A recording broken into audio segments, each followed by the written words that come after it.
You are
afani I he lupe he palasi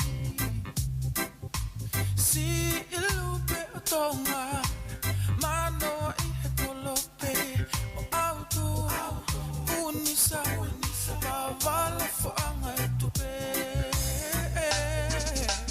Hela aho po o felente Uhulu I pola ta'ane He palofisa I ku movete Whakamau o talite O fa'i he teke Si I langi o Tonga He oku tu'u Ko e koma Ka kuhoko o iloa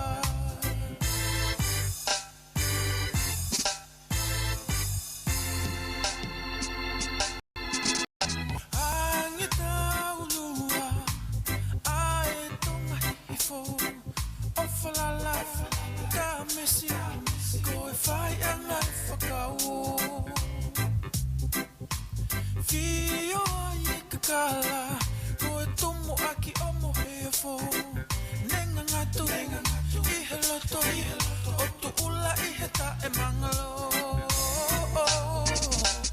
Ela aho po o felente Uhulu I pola ta'ane He palofisa I ku movete Whakamau o talite O fa'i he teke Kasi I langi o Tonga He oku tu'u Ko e koma Ka kuhoko o iloa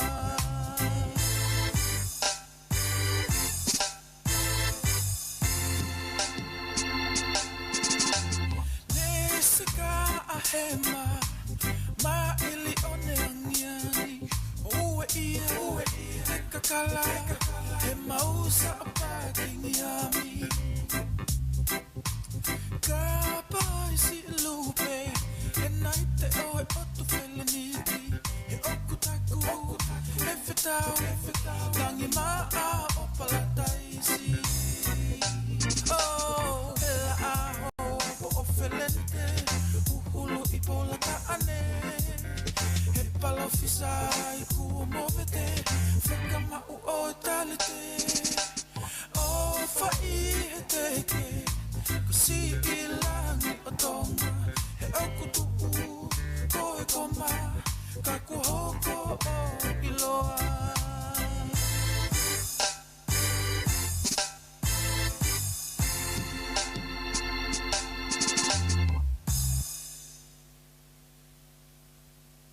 He koe hala kua papa Talo e kilu, kilu A talo e kilu, kilu Ake I waha a kolo Ki he ahi mo e wunga Ka te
pasita ko e pi e ki e uhinga tangi tangi e huelo siliva e ki oe o tu kaveinga isa ko e moto o e tonga fai fika.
Mic check, mic check. Check, check, check.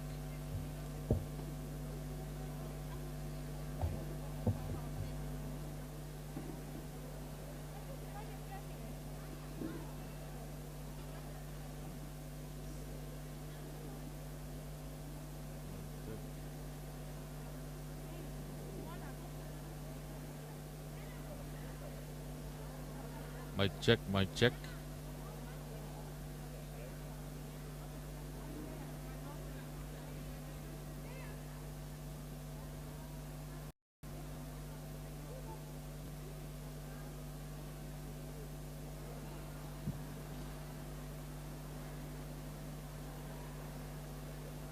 Kole ke u whatapu pia moe awhio e tolu tahai o tuai o tau lotonga I he whiawhini. Whatapu pia moe hau o Tonga ka koe ni awhio king tupo wono, tahine kuini, pia mo whare o haa moe ofo. O koe e whatapu mawahe ki e whawhalanglangi koe e whiawhini ka koe e paremia koe a Tonga, Honorable Samuela Aklispo Hiva, ka o maa whoki ai ho eki minista ko ia kabineti o tau kau whakataha e proklama ko ia e whiawhini. Ko whia whatapu heni ki he sea ko ia o e kau whakamau o e whiawhini mes katui fua ka maa whoki ai kau whakamau. Pea mo e whatapu mawahe ki he Whinemoi mes Heilala wawhetaha fitu wawhetaha walu mes Ophelia Kawa. Ka maa ka whewhine tō tahanima o knau wei pā ko ia ki he kalauni Heilala waftaha walu wawhetaha hiwa. Whatap mawahe heni ke ngahe kau taha o knau wanga ofa ke tōnia whapaanga ai wike Heilala ko ia o e wawhetaha walu. Kai pehe ki he sola pia mo e wulangi kotoa o kau whataha I he whiawhini. He kai te whaloloa ko kore heni ki a whaiwhekau se whatu inu kuawhi kau whataha mo kau tolu pia me inu sila I he mai moa koe ne wike Heilala ke kamata ke tau proklama halotu ki mua pa tau hoko atu.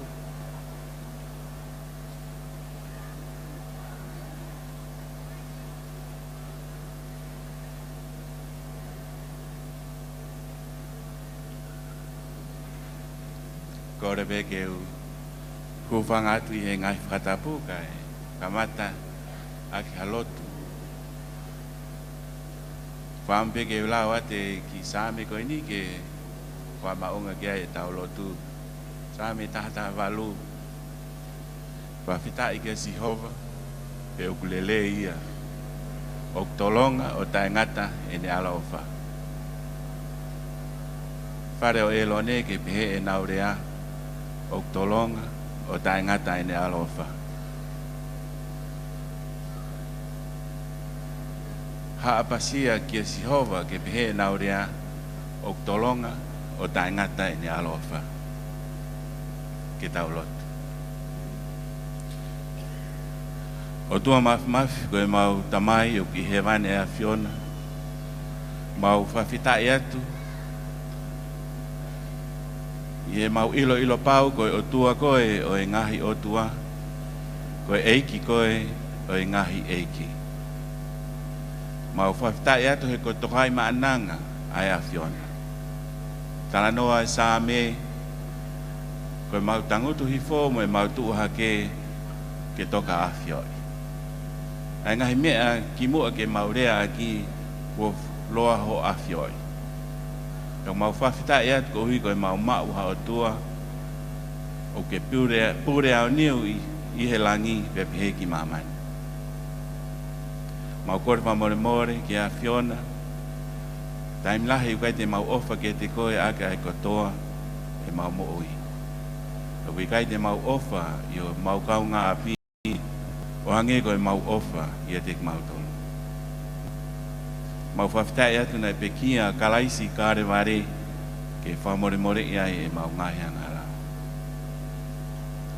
Mau loto eke ke whaitao pekina mai a ene a Fio po wono pehe ke whare o haa moe ofo maulot pehe ke whaita pekina e pare mia pehe ke kau minista o whonua pe whaita pekina kotoa mai ki mautolu I e pō koeni mau whamalo atu ko uhi ko hofina ngalo ke o me aha ko ni ma ki mau tolu pe hange ko e same ne mau palau loto ai ke mau fafita ke Jehova e ke lele ilahi ke tek mau tolu mau tu lolo pe yo au ke pure pe afiona i mau mo ui mau loto at ki holau mari e mau ni ke ni tataki mau tolu e whakafatongia e pōkoin whai tāpekina ko toa mai ki mau tolu pe mo polo kalama e pōkoin ai ngahi mea ton kia uka e mau lotu ke whaolot milangina mau koreni a kalaispe ko alo ko mau whama ui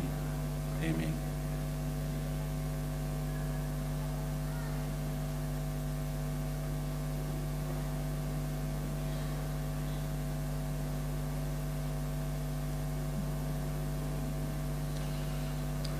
Korge u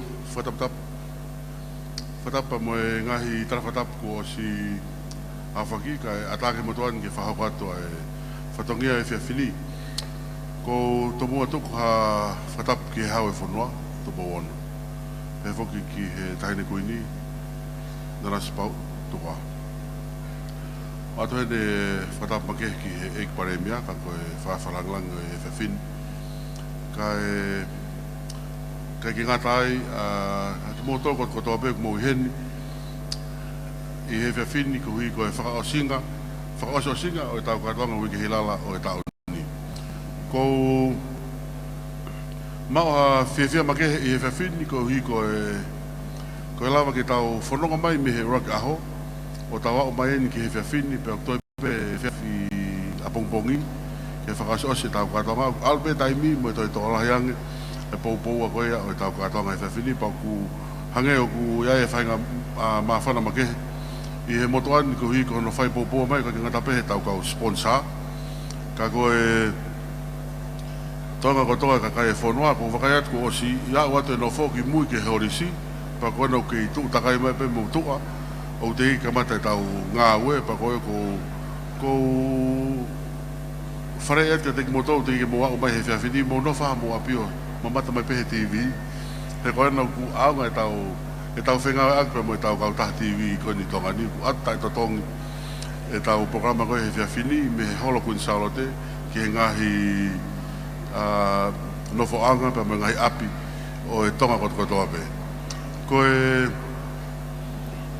koko mahuinga o e ku whaua e he whiawhini koe whamaro ko hui koe ngau e ko lawaka e tarau te whito ki he ni ihi ko e konga mahu inga ia o e tau programa ko ia wiki Heilala a ki mōtoro ne mō whanonga mai pia mei tua poreanga ka tau te whito ki Amerika, Usila, pia mo Australia ke whaitoko nia e tau katoanga koe ni wiki Heilala ko e tau katoanga koe ni o kwhai pe he tau koto kotoa pe pa ko lawe ia tu koe ni ihi o koe pe te halai ha tau mo ni ihi koe toki kamakamata mai mo ni ihi koe whroa mai au pōpō mai o mai ki ahon pa koe o koe kia ha harea whiunga ke whamaloa ke te mōtolu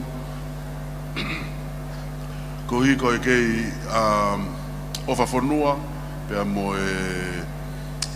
e vai manawa a ngahi monu ia mō mao he ngahi whanua ke kehe ka mō kei kau mai pe ke taulanga whanua koe nuk whakamai ni o mātaureru mau nok pe whanuan koe masiwa kai toi os mau nok pe no reo pe whanuan tai tari pe mōtolu ho mōtolu whao pa o whape e osi tau katanga he tau ni te mō fia pa mo fok pa mo to e fok mai o mai ha mau seniti o mai e mau ki seniti ke fonuan he ku whawhaala au pito e mau ngahi ngau e whaka-ekonomika mo mau ngahi ngau e whakalaka i e tek moto ka ne tae au ho mo ngahi tāsirini mo mo tokon mai o ke ilo peti tau whe fonua koe ni mo mau ngahi ngau kong whai koe tongani e tau ngahi ngau e whaka-ekonomika ke ngou e koe tau tai koe tak mamata o ke ilaka ngai pe ho mo tāsirini mai ki hono langa ho tau whanua. Pako ia, ko ki mōtoro ko tō pēna mō mea mai me muri, ko o ata whamālora ka te mōtoro. Ko ka kai maho inga ki mōtoro, ki he moto ani i he whatongia ko e minister, ko e taki mamata.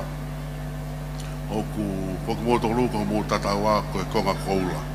Pako ia ko he keke o te whaloroa, ko taimi ki tau kamata, he ko lawe i ko e programa he po ni maha te tau toki whakatuk mai ki he tahau atoa. Po kau saipe, ko no wingaha ko e ko whakai kui ku mai ene ka atoa koe na hapai Masani o tau i heni tonga i Nuku'alofa ni he whiawhini o tau kau whatahen mo e mo e whine mui koe na ne mao e whine misi koe a hapai ai o kuhen whakataha muk tau tore whiawhin pang whamaro whawhiawhia koe toi whakaiat ma koe ni ihen na nau hao he o tonga o whaa ne po mo ni ina nau hao e wakakoe no ata koe ni uhinga mahare whonu tau wharehe whiawhini whamaro atu i ka ngai tokon ko toa pe kau sponsor ni koe nung nau whakawhatongia he whamau mo e ni koe ni te pire koe ni moki moto ko toa pe kui koe ngāwe whakataha o tau iheni mo wakai mai pe ke fu faren whaafo whapito han teu pa wai e tawhaki koe whakahihi fo o kutohi ai e tonga Masani o ka venga ngāwe e tau wiki Heilala he tau ni ko hono uhinga ke tau whinga i ke tau ririu a tongan ke Masani i hono ngahi nau ko toa pe ka ke ngata pe he Masani o tau ngahi aulo to mo ngahi api o tau nofai kai toi Masani whak mo e tau tonga mo ui whakalau maarie whakatau mai whatua sino i he ene pehe e Masani lewa ngahi mea ko toa pe o ku whafuatunga mai me tau whatongia pa mo e tau tonga mo ui pa koe ko whamaloat o whapete tau mao ha whiauhi Masani he pooni pa mo ha festival Masani pe a toi Masani angi mo anga e tau whafuatunga pa koe ko o whanaka te mo tolu. Good luck to the contestants and thank you the judges, the chairperson of the judges and our stage crews and the two MCs. Whamalo atu ki he tawhakot ko toape ki he kau poris mo ki nau toko tape ne nau lau mai ko po te uhila ko no tau e tau ngahi pena se hala pe mo e toko tako toape ke u lawe o kuea hata hata e kau mai me toganga wharehanga mo whetu ko toape o ku ngongo he toko tako tau take ownership e tau festivalo ono whengai o tau whanua ke maa mo Masani ki kau whalawewa kai tau te whit ko tau kainga koe ni whukumai me murini ofat ka te motol and good luck malo pito mo kata ki toi pas pasima ke le lahi ange minista tak mamata semisika Tadar pe ti motol ke ni va fini pa pe lo ga tu fini motol kon me motol ang mga tonga i fa tau ke go e boni Salote siswa go au sa Slovaka da fonga de boni la ngahi me fa fok fa he boni kawai e fo i fali ar makehe anayange ai mate matonga mo pas pasi mai fo de go ki anayange mate matonga ta de sponsor ki me ta ko korea tu famaladat motor ko ya i apina i tongani i murina famalo ke Tonga Broadcasting Commission mo le Tonga famalo fo ki radio valfitu po ni mai fema famalo ke live stream fo ko atu e Tonga Broadcasting Commission i he YouTube be fo ki Facebook i account ko ya Paula Moimoi Latu famalo atu tau feohi tadare da muri mo na dol ko toa ko kore atu na dol ko e holo bo fa more ko ute pile he na reserve of my big gi mua ko ute pile ko ya ku wanga maheni ta ko do be po ko ni o reserve ye ki na dol na sponsor pa anga ni mafe o fa ki olunga biko febe dai mi de na to ya mai mo kata ki fa ki tutu ne ka washa na utalatu fa ta mua ai ute bile ko ya famalo to abitra motore ta va ko ya Salote we ha me ta hoki ai tau hoka te pe e whiawhini hono whawhi iloaki ko ia o e okna tolu ko ia na whahoko ngā mamafa e siasi hono whamau i ko ia o e whiauhi e whiawhini ko ngāhi whiauhi la lahi whoki e tolu ai o whahoko ko ia i he whiawhini ho eik mai kai ngā tonga ai o ku kau ki heni ai Raki whiauhi i Island Creation whiauhi ko ia hono wā ko e Sarong wea Pea whaosia clever i he whiawhini ai tale ni tia pe ko i talent event. Before we move on with this evening's program, guest of honor, ladies and gentlemen, I'd like to introduce this evening the panel of judges who will be judging the 3 competitions of events this evening. Chairing this evening's panel of judges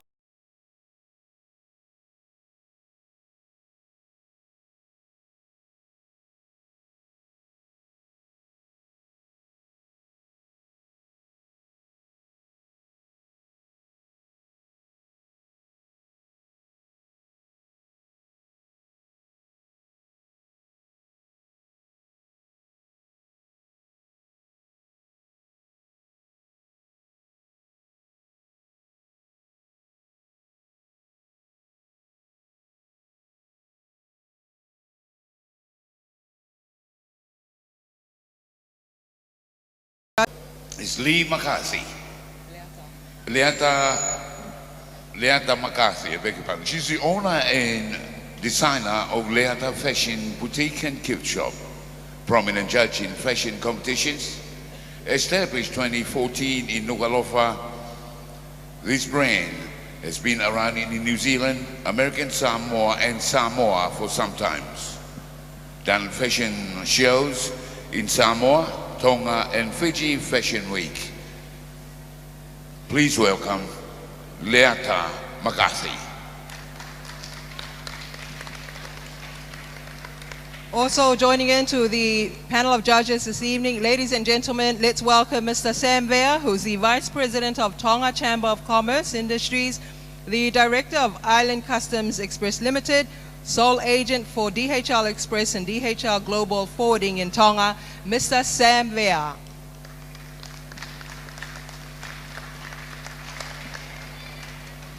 Please also welcome Eleni Leveni Tevi. She's a winner of Fiji Fashion Week Fashions Designer of the Year in 2010. Former President of the Tongan Communities in Vanuatu, former Secretary of the Tongan Community in Fiji, consultant for the European Union, mother of 5 beautiful children, and founder of Live It Tonga. Eleni Leveni Tevi.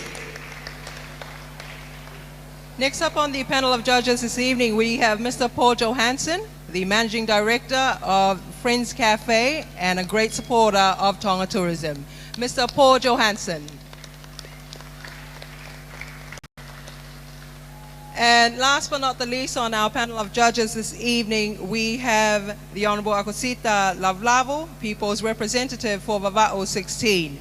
She's a Member of Parliament, former Minister for Internal Affairs, the youngest female Member of Parliament, and she won the first ever title for Miss Face of Tonga 2002. Welcome, Akosita Lavlavu.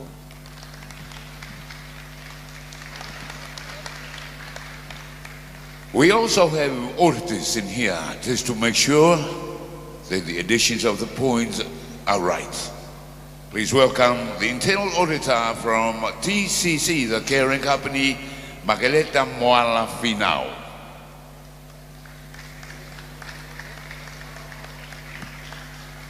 The other auditor from Tonga Power Distribution, Malia Hehea.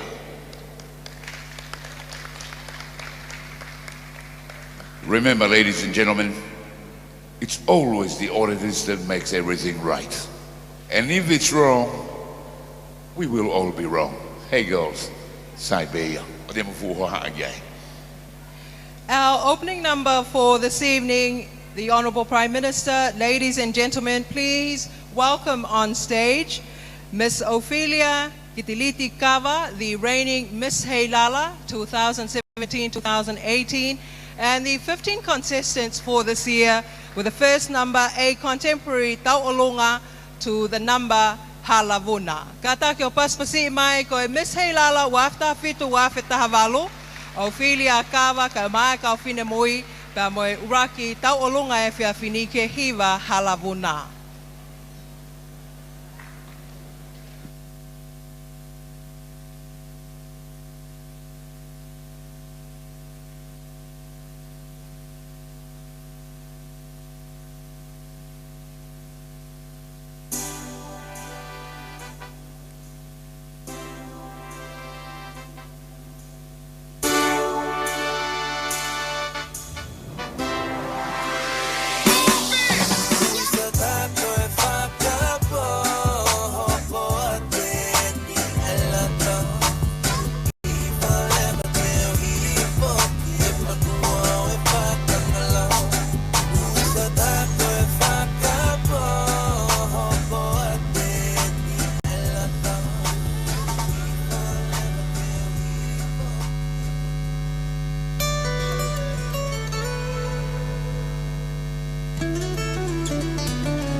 Fofo fale ali e kau fine poni.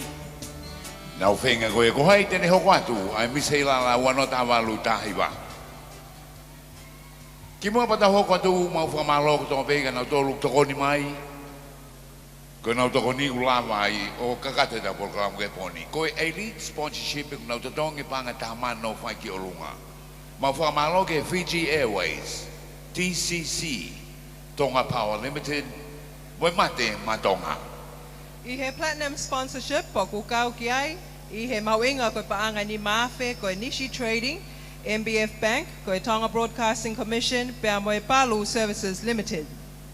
Ko sponsorship koe toloafe o whai ki olunga, Tonga Ports Authority, Chinese Embassy, moe Spare Parts Zone. I he silver sponsorship, mauinga koe paanga i Tahafe, koe Sunshine Rentals, National Reserve Bank of Tonga, koe Scenic Hotel, Little India, Pamoe Tonga Airports Limited. O kuiai moe supporting sponsorship whakamalo ke Esco Motors, Tonga Post, moe Fast Sprint, EM Jones, Tonga Fit, Siangana Travel, Nuku'alofa Adriga, Adiloa Store, New IT.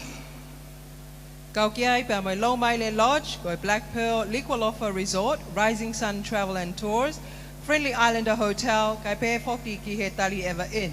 Ka watu ke ai moe Oholei Beach Resort, Wakaloa Resort, Olini Lodge, 5-star finance, cost low, moe Leihuni, Waffle Bar. Malo ho mo popoi, ai Tonga Masani, Wanoa Tavalu.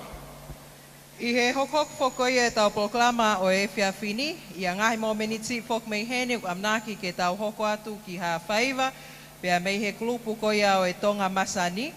Ko e klupu koe ni nau whaalawa ki tua preanga o whaihono whamaketi koia o Tongani, i he ngahi whaari ke kehe o kawaia Iulope ko e sia kai pehe foki ki he ngahi wahenga koia o Oceania se asu amnaki ke tau hoko atu ki ai. O ku hokok mai foke tau proklama koia o e whiawhini, hange koia ne lawe ki ai koe ngahi whiauhi e tolu. Koe koe ngai whiauhi ka toa whakoia o e poni, te tau kamata aki ai Island Creation. Hoko atu ki he Sarong be koe beachwear pia toki whaosi aki ai tare niti o e kauwhiwhine i e poni.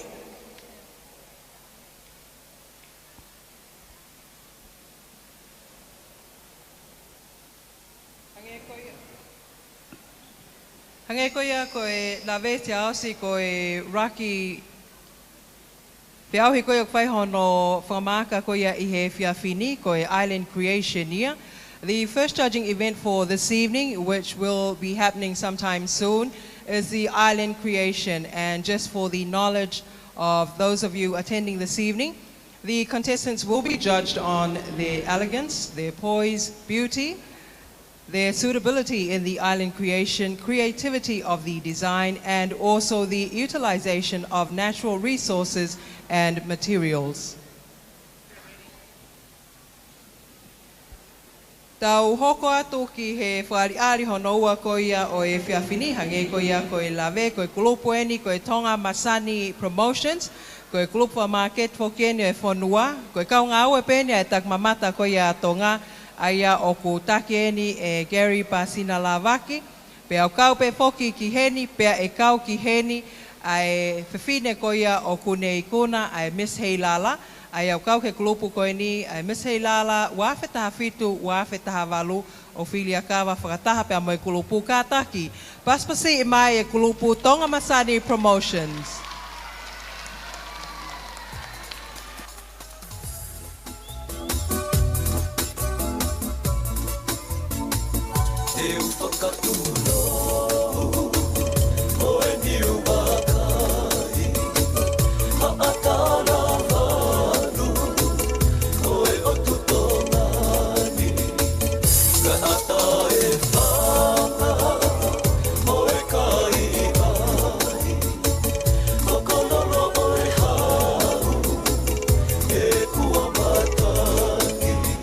Esto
Whanau kuna uwhawhawha ia tongani i ngai whare ariko ia ai whalau ewewa i mamani. Ki tokona pe Salote kau whokea I'm reigning Miss Heilala kau he pe moe ki whine ko ia Miss Whale watching i he whi auhi koe oi poni. Ai ka pau e toi alu pe ia lava pe whawhawha i lo ua ngo taitol ko ia he vi lava pe ia. Malosia to atu. Kaka he hoek me kainga tau hoko atu ki ulak whi auhi ko ia ko e Island Creation. Ko tai mene to hanga o wakai ia ai poto i ko ia na tole kau whine mo na tole na ngauhi te unga ko ia o kau whine na whale ari mehe me abeia i tongani atata. Kai ga me memori o ma kawai pa kui be ia ko Island Creation. Ai ko hoko hoko ko ia na o me ma ko ia kiloto e kamata mai ia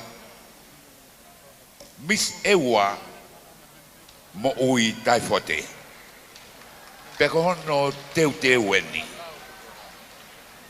Ladies and gentlemen, our first island creation for this evening, the first judging event. Once again, just to remind you all, the contestants will be judged on their elegance, poise, beauty, the suitability in the island creation, creativity of the design, and also the utilization of natural resources and materials. Ladies and gentlemen, once again, welcoming on stage our first contestant, Miss Ewa Mo'ui Taifote.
Holo me homea whawe whalangangi pe pe modolo ka whamau ka ma modolo mo lama mai poni modolo me mai me api vai ki ui whawe ke kapteni ko ia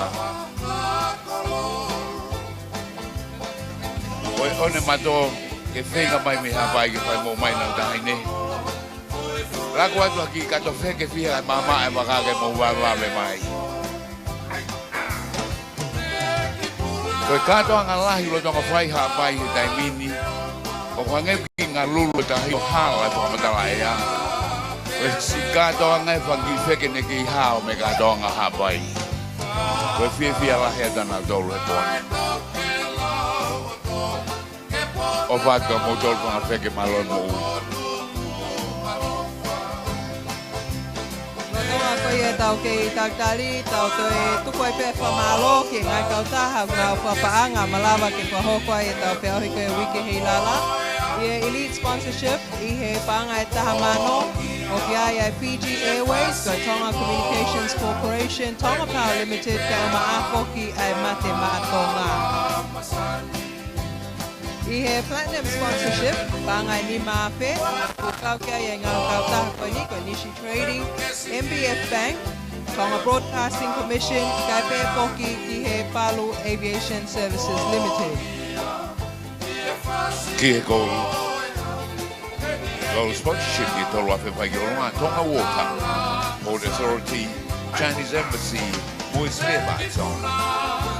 Silver sponsorship, Mauinga ko Bangai Tahafe, Ukaukia Sunshine Rentals, ko National Reserve Bank, Scenic Hotel, Little India, Kauma Apoke Tonga Airports Limited. Away be mga ito kon maghehepa umay, kamalo ay Esco Motos, Tonga Post and Fire Sprint, EM Jones, Tonga Fit, Siangana Travel, Nuku'alofa Albriga, Adiloa Store, One New IT. Fefamalo Iafoke, Low Minded Lodge, go Black Pearl, Nuku'alofa Resort, Rising Sun Travel and Tours, Friendly Islander Hotel, Kaipeheke Tali Ever Inn. Kaumagay mo Olay Beach Resort, Wakaloa Resort, Olini Lodge, 5-star finance, cost low, Yamoy Leihuni, Waffle Bar. Famalo atu o modoni, famalo ka modol mo lamang ko heboni, heku kau mo modol. Modol ko yung api ng mobihek totongi boni ikay. Mea mai ko e kai to dongi ben kai to dongi meki wala mafana tikli tahiwa ai momoko da go bon ki moko be tu ada mini.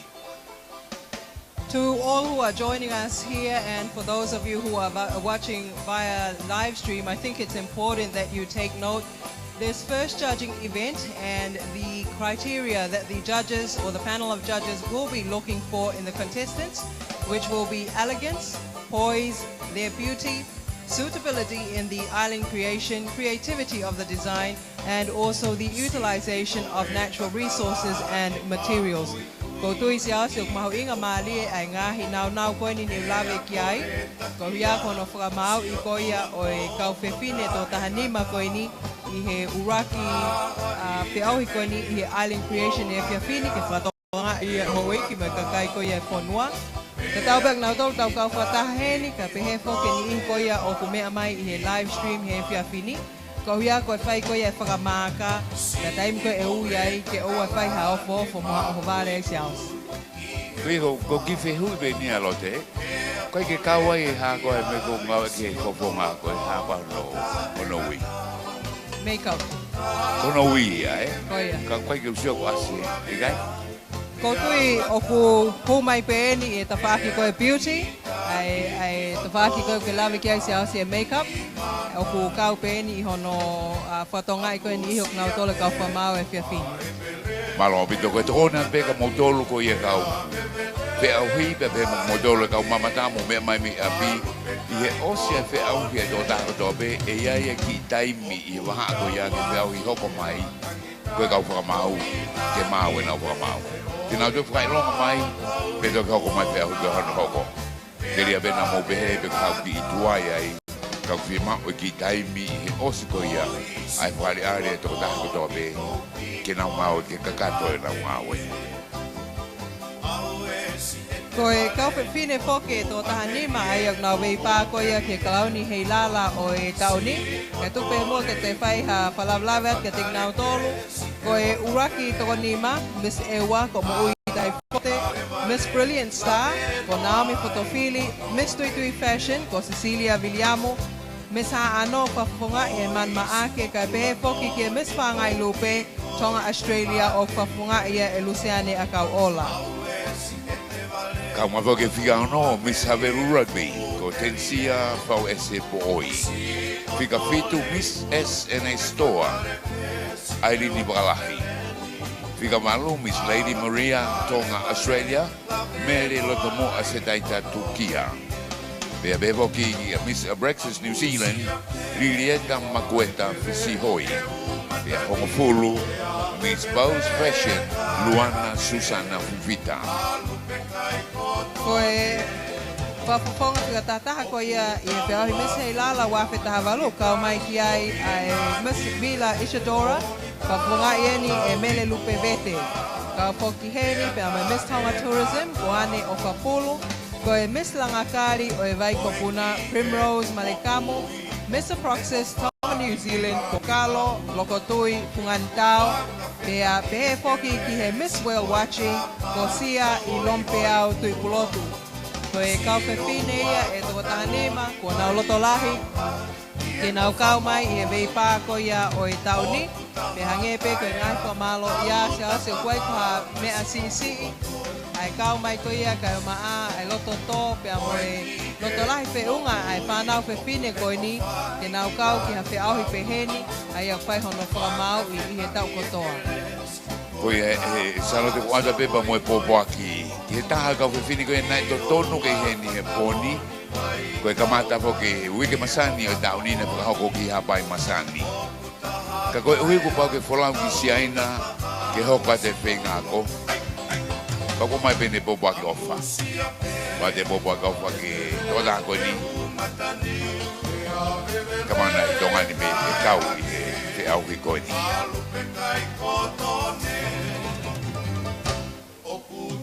Kamana to te befo ki motoro me mai me api ka ba wa mo mai ni mo family I muri. Pe tonga ni be. Una visio hanga tono mai he live stream ko e Tonga Broadcasting Commission na ngawe ake YouTube.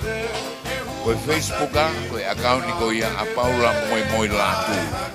A tapa be mamani ke na me anga tono mai I he taimini. Kamo kata ki o taltare mai Miss Ewa Moi Taifote.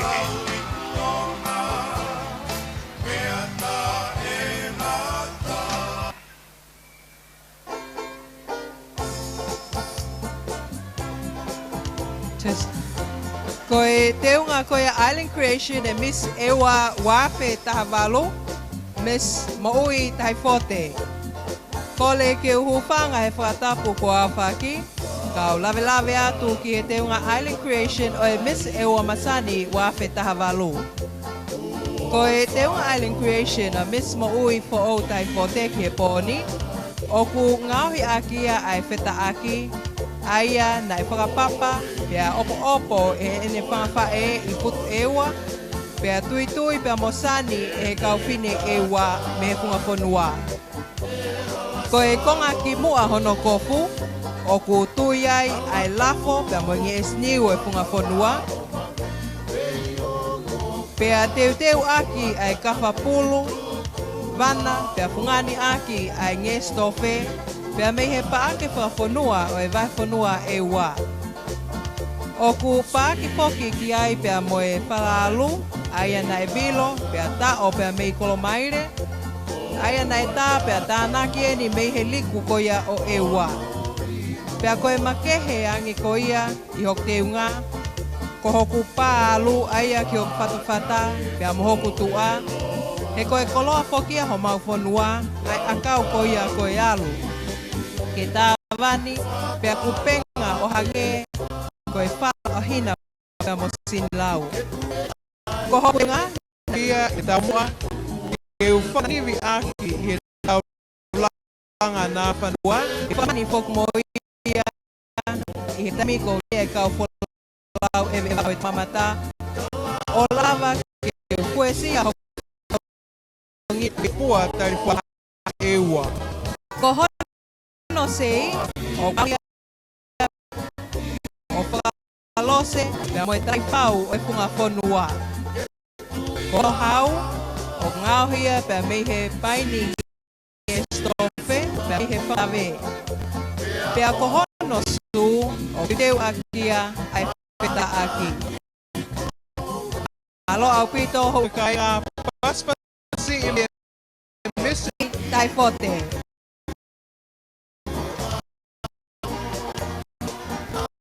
Ladies and gentlemen, on please again put together 2018 Moi Taifote.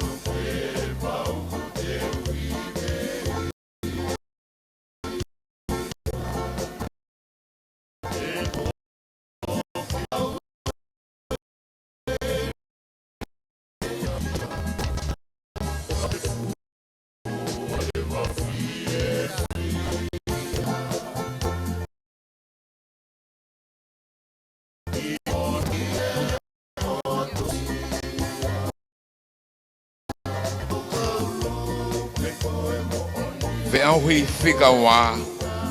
Ko Miss Brilliant Star ko Naomi for the free ka tau whangongo me ke kau whamau. Ko ki taimeni na whawa atuane nai te tau ki tautari taimsi me ke mau e kau whamau. Ko nau signal mai be. Ko taimi ai Brilliant Star. I hono tua ko tui fashion. Hoko mai ai mo misa ano.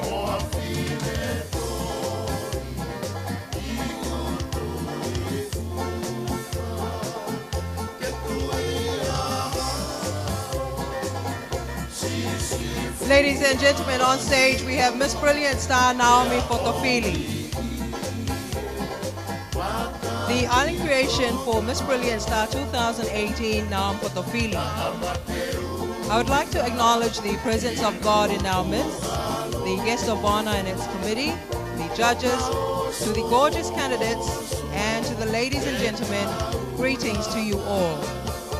As Miss Brilliant Star, I present to you my own work of art portraying my island creation. There are stories that tell tales of myths and legends, like mermaids and elegant creatures, so refined, so rare, and yet very mysterious, with a charm of a maiden so fair and kind that seems a beauty far-fetched and seen only as fiction. They are merely stories that tend to be fairy tales to the ordinary person. However, tonight these legends will be made a reality. Miss Brilliant Star, she shines brighter than ever before. She is dressed by Mother Nature herself, where land and sea intertwine to create what you witness before you. From land, the fibers of the coconut tree, the kaka, coconut husk, the pulu, and the coconut shells. It is material so bountiful yet so essential to vividly portray the island we live in. Additionally, it's the tapa, the fetaaki, the raw fundamental material, a cloth fabricated from nature, which best illustrates the precious history of culture that our people possess. From sea come the riches of the deep, with pearls so rare and so glamorous, they glisten under a moonlit night. The shells of a paua or toffee, irreplaceable treasures of the ocean, they too reflect the light and blind those who dare lay eyes upon them. This convergence of land and sea traces the silhouette of a mermaid, fairy tales admired by the children. Mermaids are fair maidens with beauty, unparalleled in all the lands. Her powerful tail shifts the currents with scales that shimmer in the night, mesmerizing as she dives into the waters. Her hair is silk like that flowers with the waves. She is the tamer of the seas, like us oceanians, the voyagers and navigators of the Pacific. In comparison, we too are the basis of myths and legends. Thus, here before you, do bear witness to how legends are made real. Ladies and gentlemen, I present to you Miss Brilliant Star Naomi Fotofili for Tonga Masani.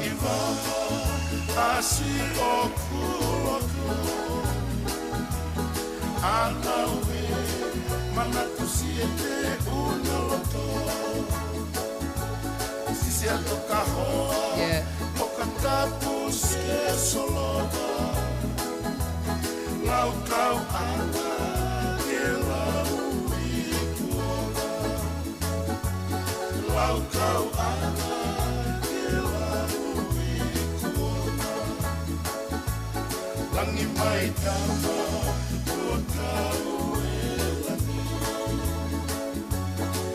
Just waiting on the judges to give us a go-ahead. Just for the ease of reference of the judges, we will be moving on to contestant number 4 now. Koe whapoponga Afrika whae ni siao se tau hokua kia I he whiawhini.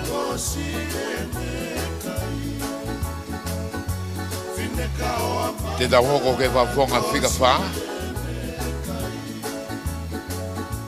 Miss Haano. Manu Make.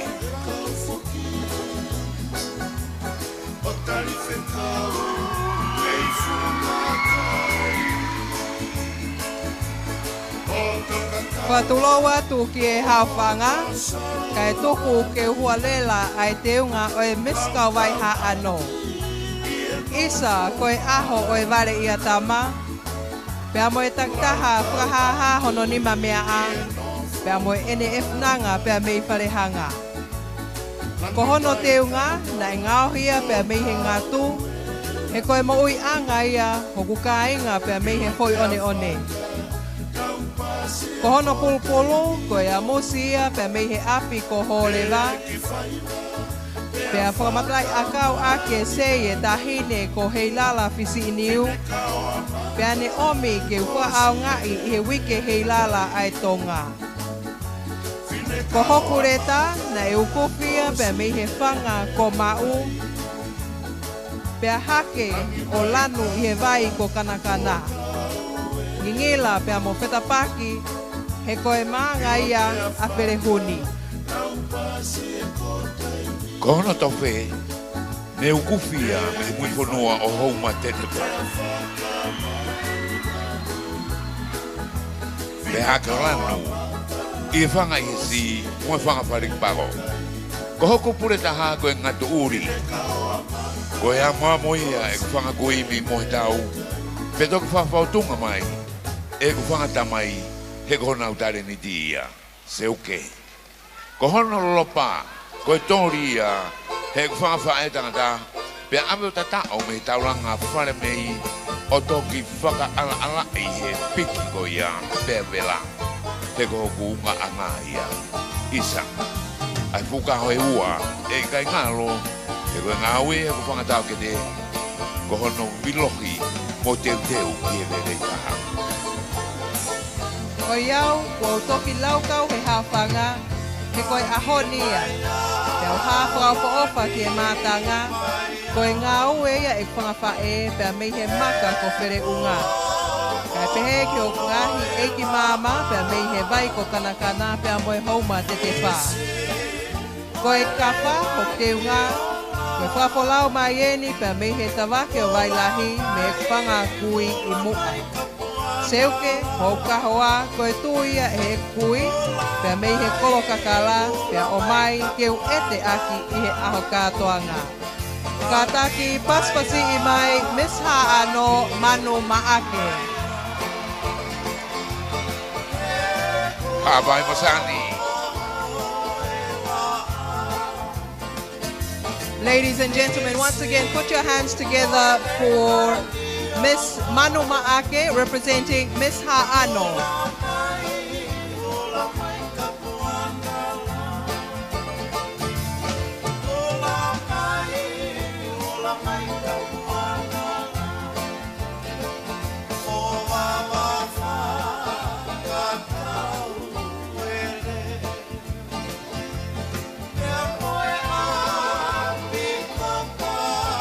Hoko kwatu, tau whea hui, tau mana peka na tolu kuia. Nina tokoni ki tau tolu, Fiji Airways, TCC, Tonga Power Limited, me mate matonga. Mate matonga, te whamanatu atu anai. E ai pi konga makehe, e whareana atu e nau pou kuia. Ki e Miss Heilala, pe moe Tonga Masani wanoa tawalu. Kada wanga atu kuia ki hoko mai koe ni, i he tautari ko i ke mau ai kauwha mau ko Miss Whangai Lupe Tonga, Australia ko Luciane Akawola.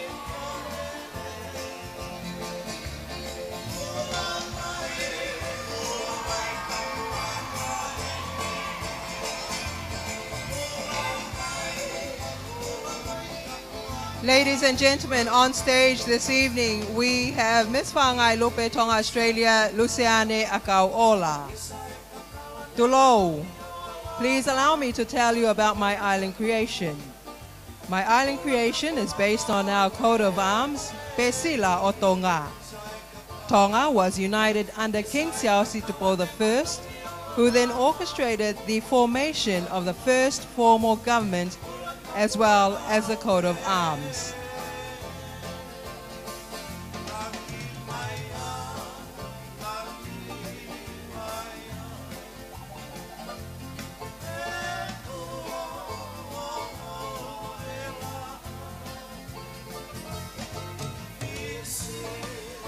The crown symbolizes the ruling monarchy, the King of Tonga.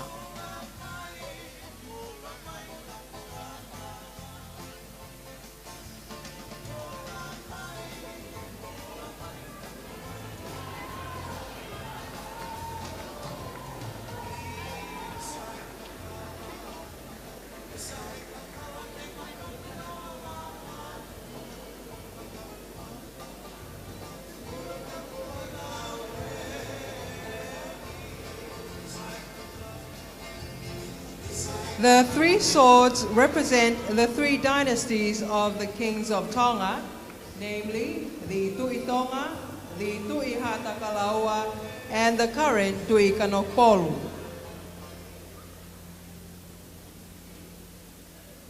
Malo pito ko neti be ko korepeke hufanga de benga fota poso no afagi kai fa ko tu ai formatala hanga tonu me he hol formana to kun Salote he fini I hoko tu ko ia polokalama mo fi au hiko ia o wike Heilala Tonga Masani I he fini ko e fini ko polokalama ko e fini ai ko e famau ia he fo I konga tolu ai ko konga ulaki ko nau island creation be ko nau ngahi teu ni mamea a ki ngahi koloa whakanatula pe me he ngahi ot motu ko e konga hano wa ko nau teu nga matatahi ia ko konga rewa hano tolu ko nau whiauhi tare niti ia ai ko ngahi polokalama ia ku whamau I he poni e tolu I he whiawhini pe a koni ko osi lere I matangi e tau polokalama tau tolu ko tau kamata tau tolu ia he kau whine mui ai ko e taimini ko e miseni ko e whine mui en hono ni mai ai ko whika ni mai ni ko miswhangai lupe Tonga Australia ko ia ni hoko ko e taimini o luseane a kau ola ai teunga whawhawha au bito o whare ari hange pe ko ia te uhanga tuku ki he ongo MC o e whiawhini ko Salote siswha pea mo George Lavaka ko naua tena whai koe whamatala tika ni mai Ho eki pe mo kainga ka takio paspasi I mai miswhangai lupe Tonga Australia luseane akau ola. Ai koe tana ke tupe koe ke teunga koe hange haman puna. Ai ko foi man puna. Kono kapakau ko mafao he taimini hongongo kapakau ki tafaki ngau hi kotoa aki pe ai feta aki.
Tulou Fatulawa tu pe fata pu pe mai frafe falang lang ye polklama kai atamu a pe mai finimo tu ani ke fai hatala hono kakei kwao tensia mantala aho fawese po oi ko ku kakei ko lo akau ko si io ko si o ko ni ai fanau agapulu bulldog oi paini tu ua ko si bao si tongo si kula, si pinki, si bareti, ko si e ngā pia mai ngahi si kotoa.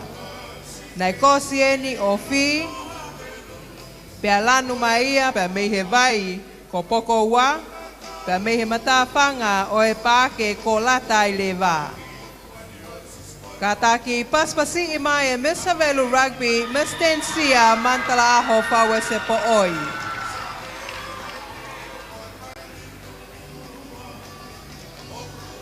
Contestant number 6 for this evening, ladies and gentlemen. Representing Miss Havelu Rugby, Miss Tensia Fawese Po'oi, with her island creation.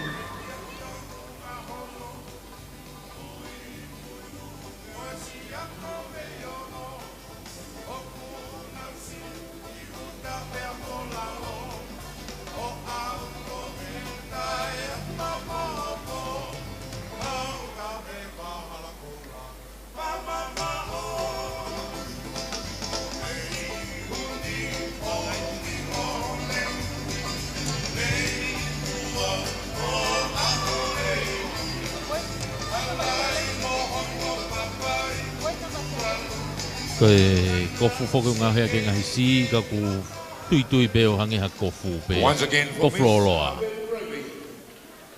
Whamalo atu, taitane lebe motolu mo mea mai koia I he ngalobe, live stream koe Tonga Broadcasting I he Facebooka, I he YouTube, pe mo Paula Moimoi Latu I he Facebooka. Pe ke malfitu wu moini ni mai whema, kai o maare te o Tonga I he ngalo ea.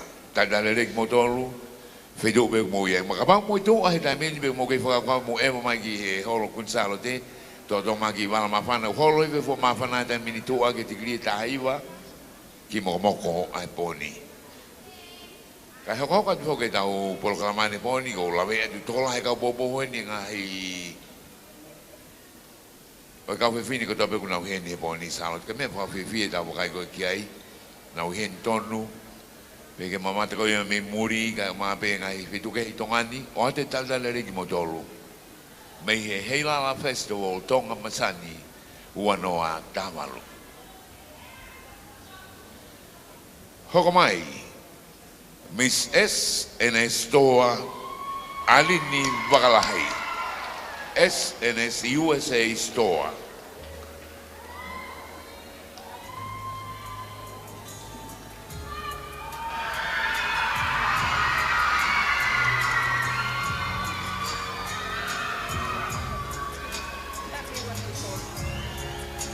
When we are born into this world, we are pure. We have yet to find a home in the world. Our identity is unknown. This purity and innocence is represented by the outer cape of Miss SNS USA Store's island creation. Ailini Wakalahi invites you all to journey with her tonight as she finds her place in the world as a strong, beautiful Fefine Tonga. Her first portion of the island creation is regal, elegant, and made entirely of Fetaaki and Ngatu. Ailini's initial look celebrates the Tongan monarchy, the only surviving monarch in the South Pacific. The first look symbolizes Ailini's respect for her beloved country, Tonga.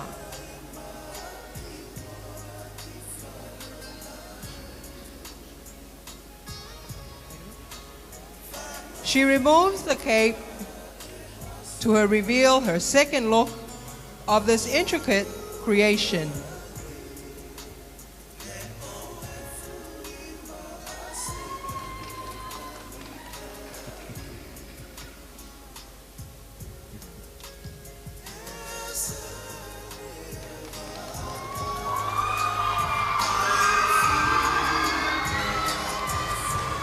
Ailini would like to dedicate this part of her island creation to her very own Kakai Tonga. This look is made up of kie, paongo, kafa, and nge'esiniu.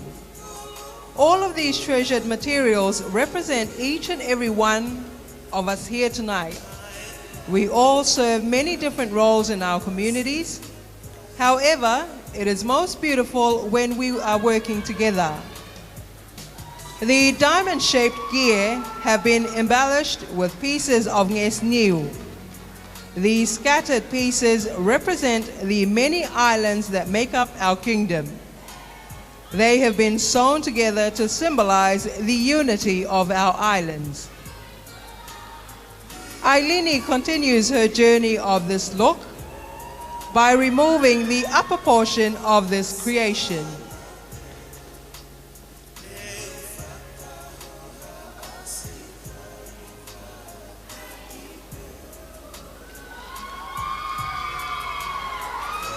Before you is a beautiful ball gown. This look is dedicated to all her fellow sisters vying for this year's Heilala title. She reminds her sisters that we are all beautiful princesses and to never let competition change the love that we have for one another as lovely Tongan women. We must empower one another and not tear each other down.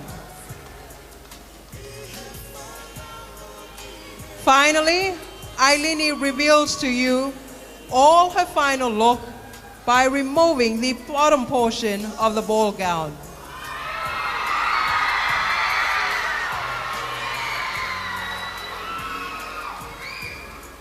A fitted dress made of over 1,500 mother-of-pearl shells.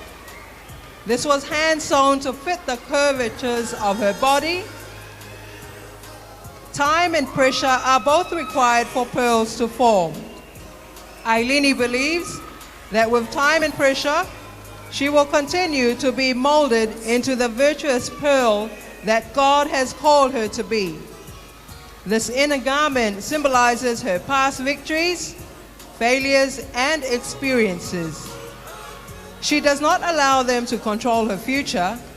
However, she wears them as armor to show humility, transparency, and resiliency. The white shells down the center of her dress serve as a reminder to keep her priorities in order and centered. God, family, country, and her love for music and ministry.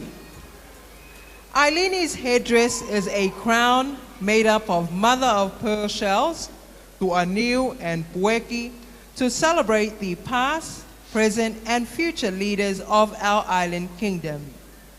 Koe otua mo Tonga, ko hoku tofia. Ladies and gentlemen, thank you for joining Ailini in her journey tonight. Please put your hands together for contestant number 7, Miss SNS USA Store in her island creation.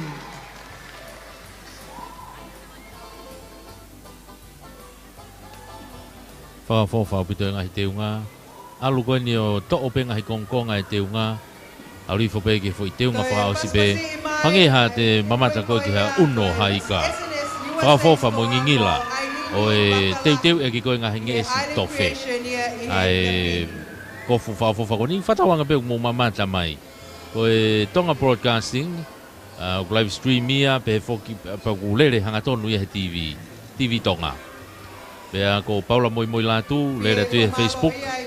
O kulava ke ki top up ho internet iga ke mamata tonu mai ke whakawhawha. O e ngahi teunga ko ia. O e hefe awhini. Ko toko fitu en, ko e ko e whawhongana no fitu. Ka mana tu e takai tolu. E ko e toko e whawhongana no fitu, i he takai ula ki pe, ki e toko tahanima. Pea toi e toi i vilo e toko tahanima e takai ua. Pea toi vilo e tahanima i e takai tolu ia. Aia ko e Island Creation en, ko e ngahi teu, o kunau ao pea mo ngauhi aki pea ngahi koloa whakanatula, ngahi koloa o e Pasifiki, pea ko takai uraki, takai ua foki ai Sarong, o nau ngahi teu ngā matatahi, te nau toe vilo mai ai toko tahanima, e whiauhi ko ia, pea pe foki ke takai hono tolu, o nau ngahi tare niti. Nau toe vilo mai ai ke whakari aere o nau ngai tare niti i e polokala mai o e hefi awhini. Pea toki hui lewa pea mo e tokonima tūki mua he fo i takai e tolu ko ia. Aia e ko e whiawhini, ko e fo i whakamau i ene tolu i he whiawhini. Aia e hui e tokonima tūki mua i he ngahi takai, peko ngahi whiauhi taktaha i he whiawhini pe mo ia. Pea mou toki tohi pe mou tolu mihena, mou whakamau mihena. Ka eke heke he peia mou whakamau, koe e kau whakamau. Eke, koe re tu i he taimini, whamalola he pe whoki he ngahi poupou, eikminista e takmamata, pea mou e whrau e wewa. Se misika, pea mou e potunga e takmamata, pea pe whoki ake mou tolu, e poupou koe ia. Ia no tuku mai e whangamari e ke tau whamafola hanga tonu. Ai ngahi polokalama ko ia o e Miss Heilala pea mo e Tonga Masani i he whiawhini. tokolahi au pito.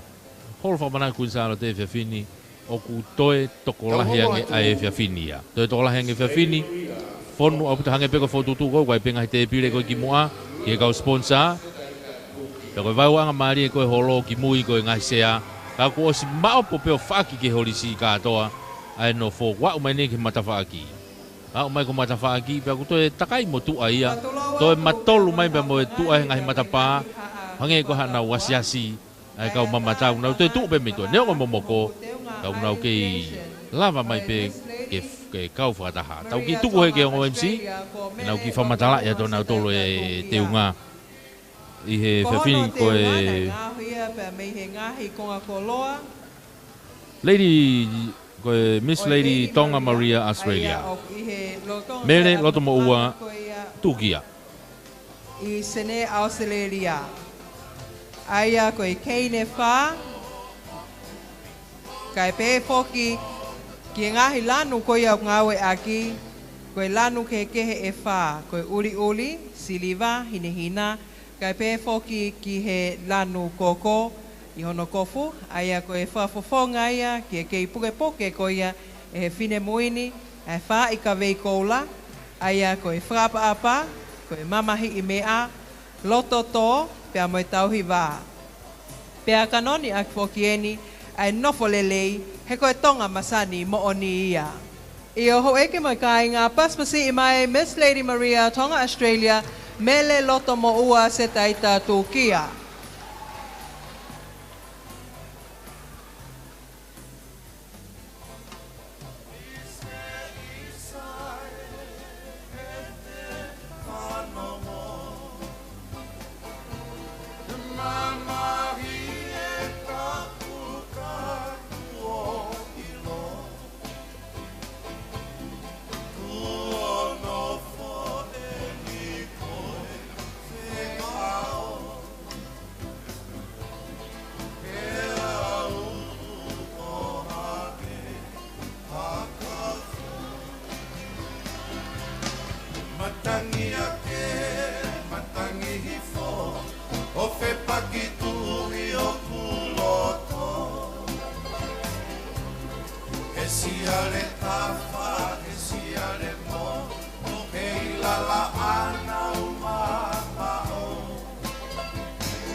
Ladies and gentlemen, on stage at this very moment, once again, a round of applause for Miss Lady Maria Tonga Australia, Mele Loto Mua Se Taita Tukia.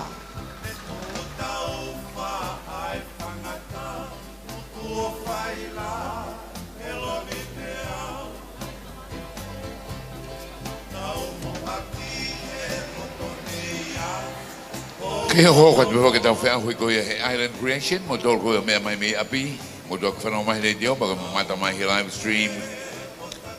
Whea hui e ni, he tai mini Island Creation. Tawa mai ni ke whika heiwa, me tau tanima ko ia. Au nau whea hui. Ki he Miss Heilala wana tamaru. Miss Breakfast New Zealand. Lilieta i makueta fisihoi.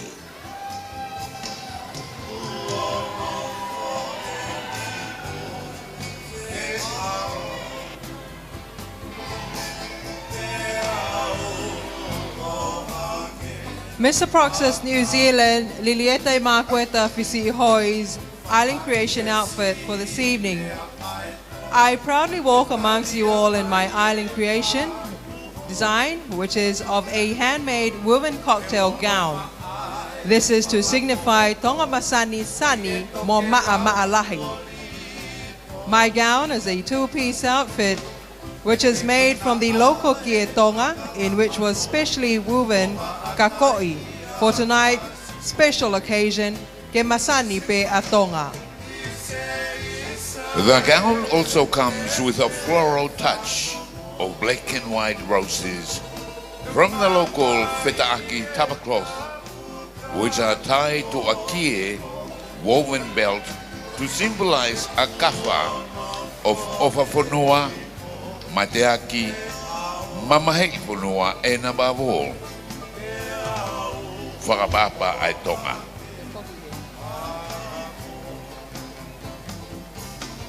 The first piece is a gown where specifically shows the pure and white color of the Kia Tonga to show my support and wish for a clean, green and pure Tonga.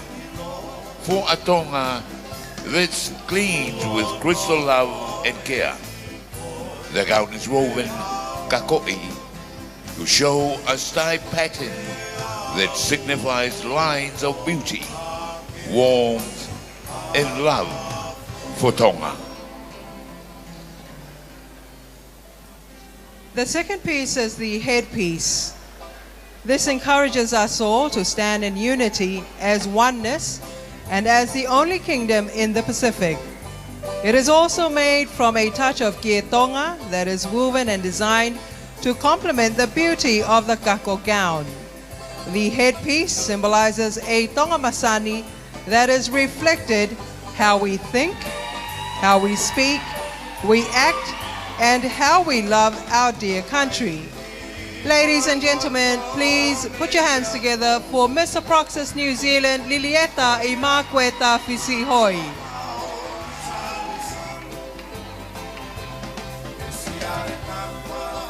Oia koe hoko beia o e kau whine mui he taimini o e ngahi kenga koia o e teu koe kofu. Koe kofu pe ka ku toki teu e ki pe ngahi nau koe na kua whamatala me he MC he whiawhini ka bau pena e iai mohaki I konga whakatonga hono whamatala I kouhi ke mou mui lelei mai pe ki ai kau whawhawha au pito. No teu a ke wheta aki, alo whi, pea ngauhi o hoko koe teu ki hono ulu, pe pefo ki hono konga loto, pea mohono fo I kofu.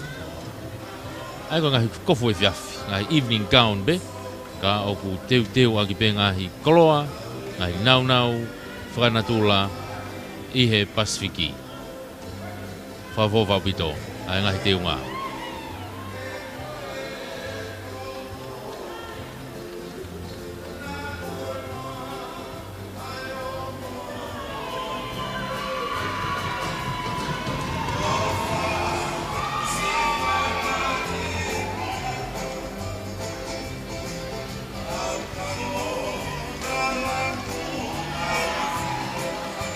Introducing contestant number 10, Miss Pose Fashion, Luana Susana Fifita. Papapongai mai koia ay Miss Pose Fashion ko Luana Susana Fifita kataki o paspasi imai.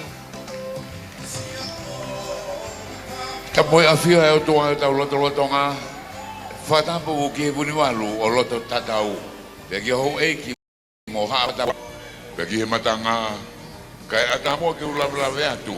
Ke kake I teunga Island Creation o Luana Fifita Miss Bow Fashion wana o tāwalu. Kono kake I o ngauhia me ngahi lo akau whetaaki. Nge esfingota mo e pulu iniu o kumau he lausi. Kono lelu ulu ko e pulu iniu ne toria o haha pea ta'o he api ko hiku whanonga. Lano he whanga api ko veritoa, whanga ko whangalua, e o lua ki ko e lo se pulu, hoku kake I, o kune tala e taha, o no whakainga. Ua, ko e kawha tui, whakawau, peau pe, e kune tala ia, a ngahi tulu taha o se ni pe taha. Tolu ko e nge estaha. O kune tala e lelei mo e whakawha ofa ho tau ngahi whai keke he kau tau taha be he uhinga ho tau urunga ngā whakatonga. Koe wha, loa kau ki e bea mo e whawha.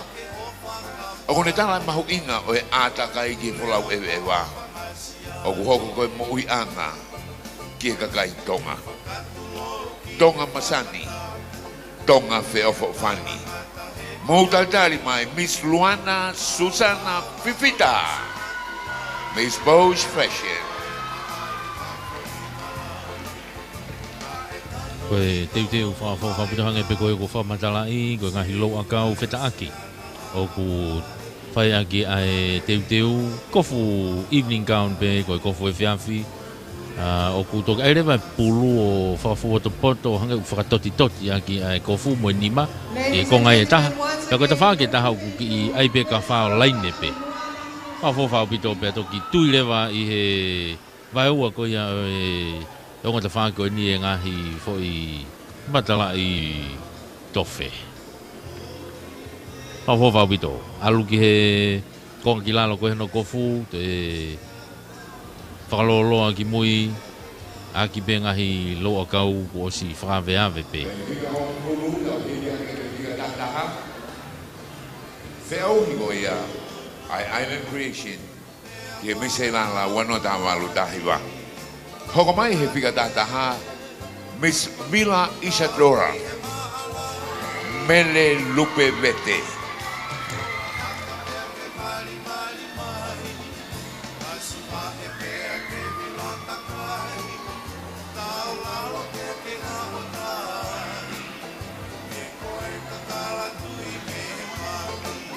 Contestant number 11 for this evening, ladies and gentlemen, representing Miss Vila Isadora, we have Mele Lupe Vete.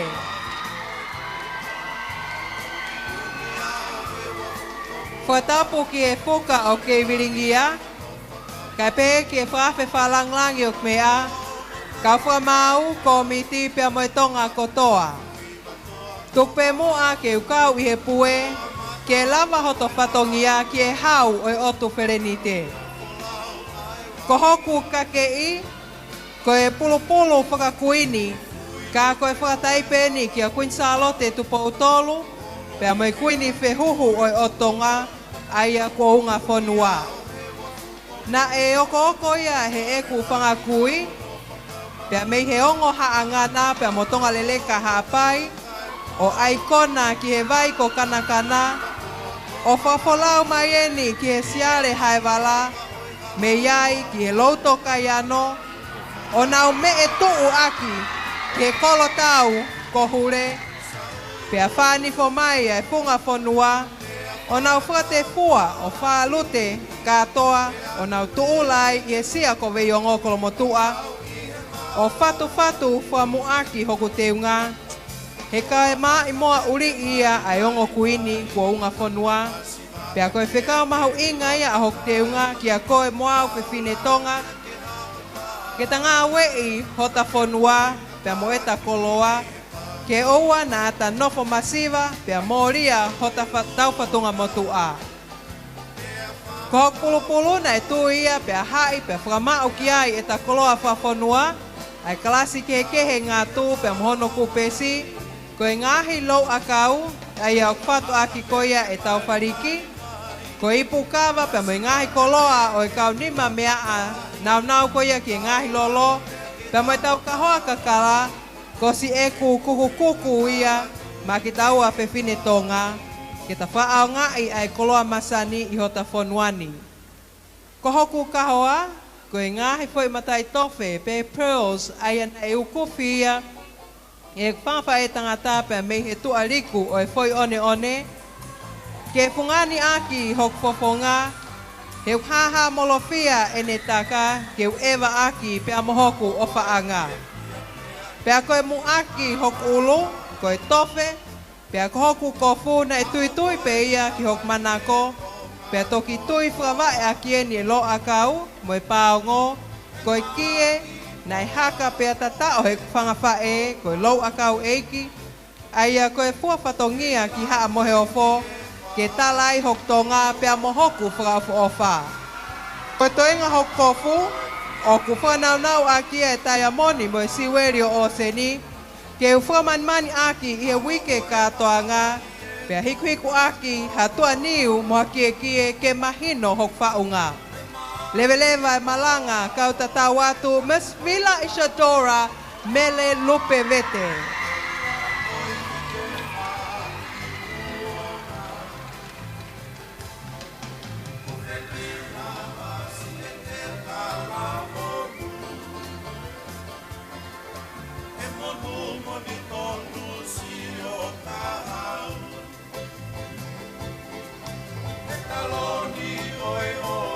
Kei mā opo le rei pe matanga te ke ngau e hataha.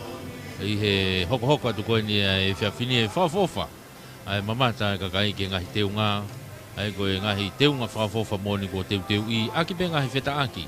Ai loa kau. O ku ngauhi ake ngahi teunga koe ni. Tau mei o whiatu ki he o se takai uranki. Koe Island Creation. Koe ngahi nau. Fo aki peo nau teunga. Whana tula pe. Ao pe mei heni whalato whanua pe. Pea hoko marema, takai ua. Ai ko takai ua ko nau teunga matatahi. Tau toi mamatai he ngahi fo I vilo ai ngahi konga tupenu whakalanu. Pea me foki he takai whakao si. Te tau toku whanongo ai ke ngahi fo I leo koe na e tega ke tau whanong ki ai. Ka koe whiawhini ia, koe kau whine mui. E toko tahanima, takai uraki enu whakao se taimini. Koe nu hoko atu. O tatari mai, Miss Tonga Tourism. Ane ofa pulu.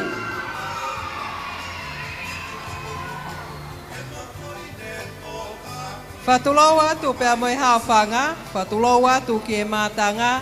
Kaya tā ke whahoko atu ai lawe hok teunga Island Creation, ka koe Miss Ministry of Tourism, Miss Takmamata, Miss Hane ofa pulu. Patuloa tu moha anima mea a o whawhine o wharehanga. Kai pē ke ka uku o ngā tai mohonotala. Hoku teunga, koe louhi apo aia nai whakairi pēr mei he punga ulu tolu. O whatete ke hala maono, pēr haha o whafolau ke punga pou e wha, ke whai mea isi ono tala. Nei tawaki o whale kesien he whangawhae pēr mei he api ko punga mapu o vaea. Koe whaingo hok teunga, koe kawha pulu. Koe niu ne torie ni mei he api ko āhau. O utaki ke matawhanga o paluki, ke whai mei ai hono tatao. Wisa, koe tatao anga o e maka ko loupua. Pēr vilohi e whangakui pēr mei he tuakolo o velata. Kena whelu tēni pēr moe hina e kiaki o e wheta aki. Koe nau tu whanua e ni o sio tau unga anga ko Tonga. Koe matai koloa o hoku kāinga, koe matai tofe o ala. Nei ukuwhi e ni pēr mei he moana loloto e ofa. Pēr ne tuu I mua koe whafonga o hoku teunga. Kene whaha I e Masani pēr moe ngingila ai whine Tonga. Wisa na ngali kua fie mata mua e te whaunga whaipatongia, ka koe papata pe kana ilalanga.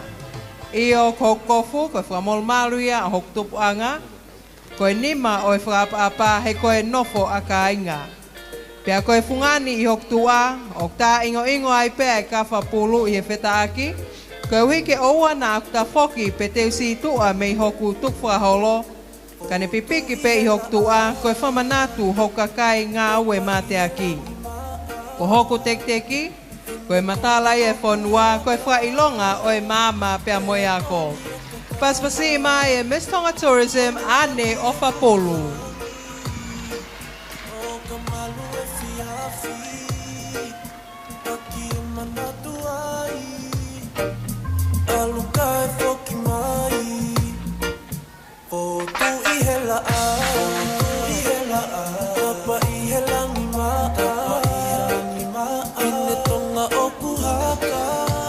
Ladies and gentlemen, please put your hands together. Contestant number 13, Miss Langakali e Vaikopona, Primrose Malekamu.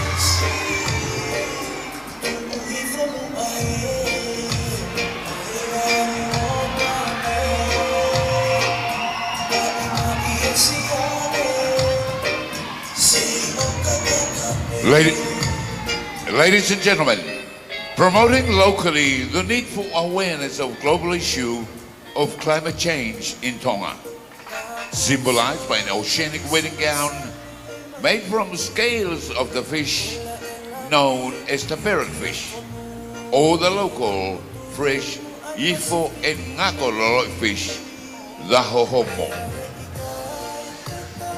This is her story. She is Hina Sioata, the legendary queen of the deep blue ocean of the Pacific waters and the seashores of the Friendly Island Kingdom of Tonga. She is known for her dignity, her identity, her values, and her true beauty of a young virgin Tongan woman. She's standing proud today, covered first with lace gown of Kietahina, decorated with crystal seashells of Elilitahi and Tofe to symbolize purity, pride, ethics, and integrity of a humble and scared Whewhine Tonga. Just like the untouched, healthy natural ecological habitat of Hahohomo fish out in the underwater reefs to ensure species are safe, secured, and protected from the vulnerable seas of the Pacific.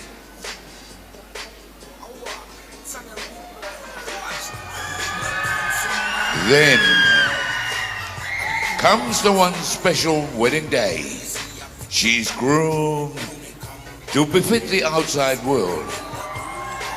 Now she walks along this aisle in an oceanic wedding gown with honor and pride to face the reality of life. She's covered again with a handmade gown of scales scraped from the hohomo fish species. The scales were scraped, collected from the catch, prepared by families and friends who join the Free Westland Church Conference at Hapai Masani, and it is designed to a red colored handmade local fetaaki tapa material. Scales or unoika are known for the key role to provide armor plating to protect the fish from predators, from enemies, and from disasters of the marine waters. So she's wearing this scale gown to support the need for awareness of climate change in Tonga. We are vulnerable to the impact of climate changes, and she's heartened the need that we should learn to recycle, reuse, recreate, and refinish from available resources, from nature, and from waste.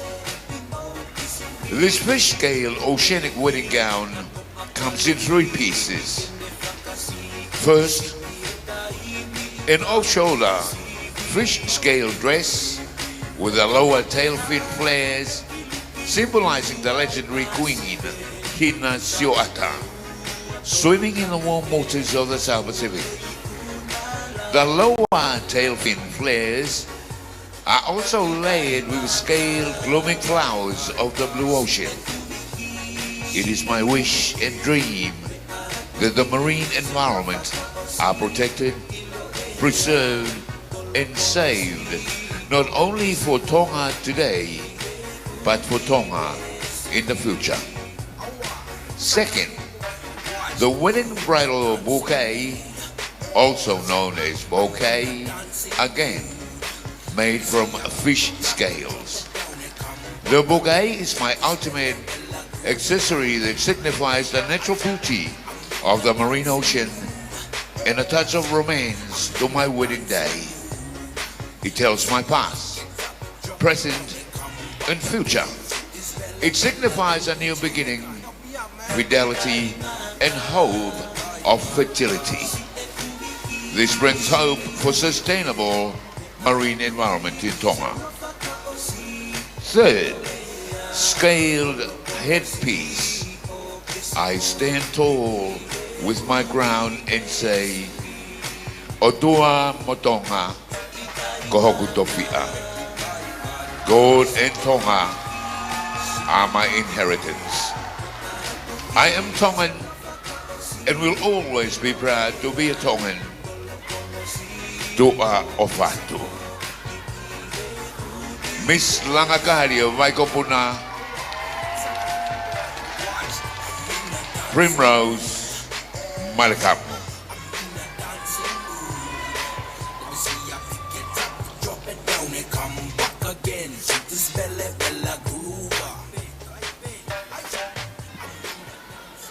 Hange koia ko whamatala koia te unga o e Miss Langakari e Vaikopuna se aosi ko e uno I ika na e ngauhi aki e te unga koia Miss Langakari. Whawhawhau pita kau whine muyuk nau kau mai koia I e whiawhini ka mai ngahi teu koia whawhautunga mai aki Island Creation. Maria pita takau koe ka me e mau. Wa weki uno ika. Au ngā be moia. Recycle, reuse. Tawa o tak mai foi kieni ki he finemui whaosi koia I Island Creation ki e whiawhini. Ki mō kata ki o paspasi mai e Miss Well watching sia ilompe au tui pulotu.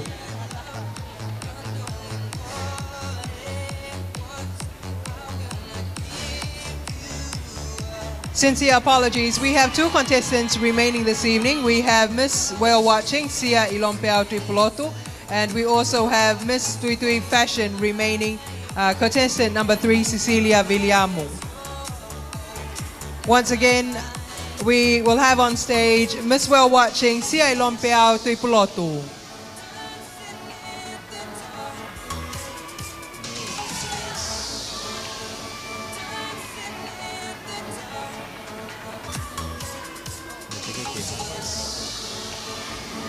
Sincere apologies, ladies and gentlemen. Up next on the stage, we have Mr. Proxus, Tonga, New Zealand, Kalo Lokotui Funganitao.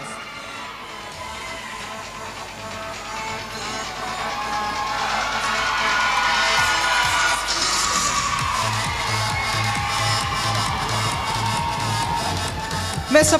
Proxus, Tonga, New Zealand, Kalo Lokotui Funganitao. I walk proudly amongst you all, covered first gown, made in natural red and green leaves from the sea plants. The touch of natural leaves signify true life and true warmth, the mawhana that covers the true identity of a Tongan.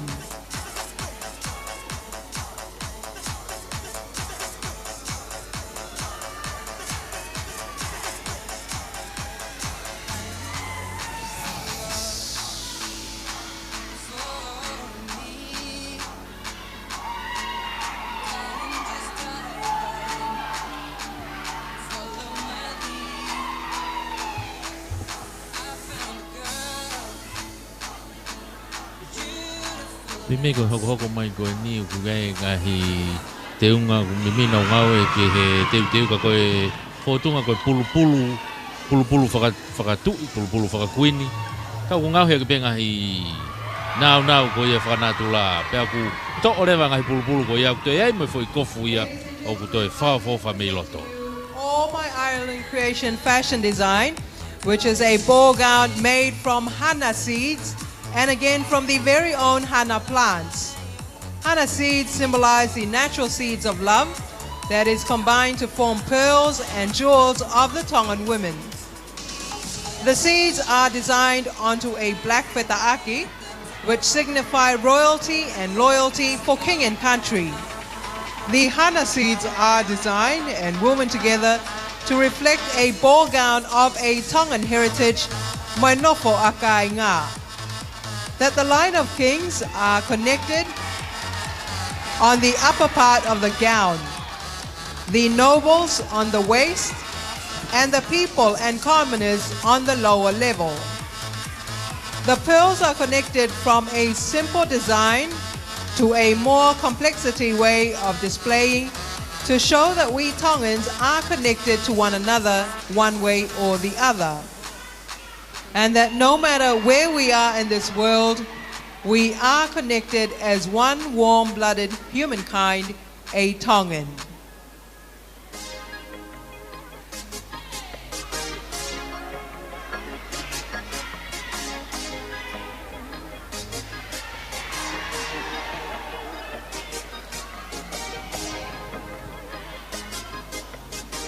The ball gown comes together with its headpiece to show that we are the only monarch in the Pacific. It was and it will be in future. I encourage you all, let's stand together as one family. As united we stand, divided we fall. Ladies and gentlemen, Mr. Proxys, Tonga, New Zealand, Kalo Lokotui Funganitao.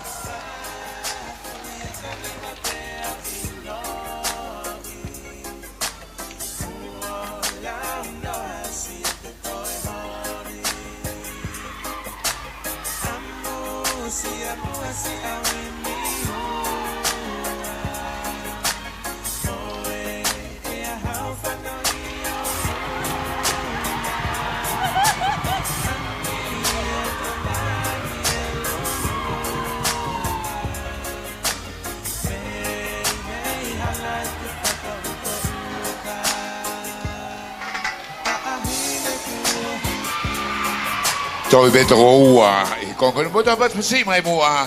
Dus de Proxys New Zealand kan lokotui fungantao. Kita dar vivia bek motoro e fetu ko da wa wa he. Ai boni, o atu anto nui me fare pamalat kun Salote me Nuku'alofa. Tonga Masani. Heilala week uanoa tavalu. Toi be ua he ni Salote. Toi toa. Ko e whamanatua tai pē, ko e toa koutoe, aia ko e Miss Well Watching, kai pehe foki ki e Miss Tuitui Fashion Cecilia Viliamu. Te mo kata ke o paspasi mai Miss Well Watching, sia ilompe au tui pulotu. Contestant number 15, Miss Well Watching, sia ilompe au tui pulotu.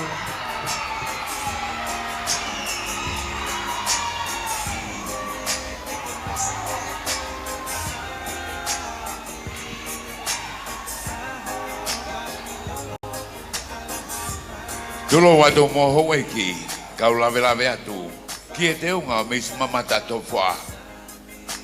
Kono te unga mi hono ulu. Na ngā hia whataipe ki fotunga o e hiku o e tofua. Te koe ni e konga ku mahu inga ki ha feitu ube, o ku huuki ai ene whanonga. Ko hoku kofu. Na ngā haki ai whetaaki, nai whakatau me maketa la mahu. Pea fuhi aki a one, nai ukufi mei whakaota o Havelu Park. Kono atai ni tohe mā koe tofo ai tō mata umo mamata kai kainga. Ko hono no o, na kusui kaka peo tori mo fo niu koe ni, me fo niu e matatahi whakaota. Pea haha whakapipiki ke whetaki. Nā kutoi whenga tu ke loloto o se ni whangautai pe. O ukuwhi me hei engesi whingota lanu ke kehe. O whakaahonga ia ki hoku no o. Ke whakamahino ai o kulata peki o se ni. Pea kua whatai pe ia o e kaponga o e tofua. Miss Mata Tofua. Mau pas-pasi mai sia ilompe au tui pulotu.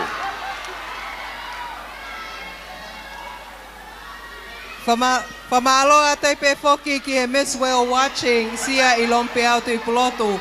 Whapofa au pito hono I te homo unga. sua tofua.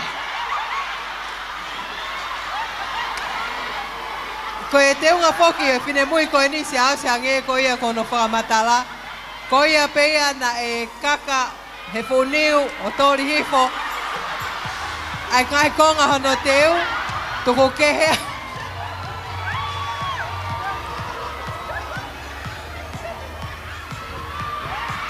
Maari e o ki whareari makehe ai misi mamata tofua ai e whini.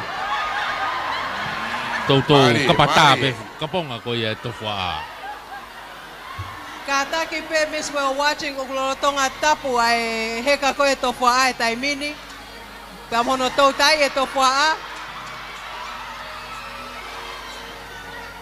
Koe ai koe ke tau fua mātua ato kotoa ka ko hae mauai maari e. Malo pito Miss Well Watching sia ilompe au tui pulotu.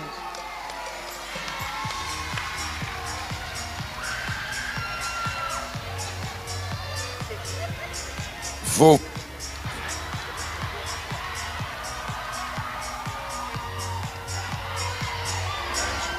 Boto pas pasi mai fu to fu age tohon su. Koe hambe ke talan fononga mai me Atlantiki takaya ke yung niwa. Fo mai mama u fo mai hapai be mo ewa. Koe ni kuwa umai ke fare pakamanat kun Salote bon. Molo dong me mai. Ki Tonga Masani wik Heilala wano tavalu oatu hangatonu live me fare pakamanat kun Salote me Nuku'alofa. Tau watak mai fokeni ki he whinemoi wha osi koia i he raki category e whiawhini o Island Creation. Ke mo kata ke o paspasi mai e Miss Tui Tui Fashion, Cecilia Villiamu.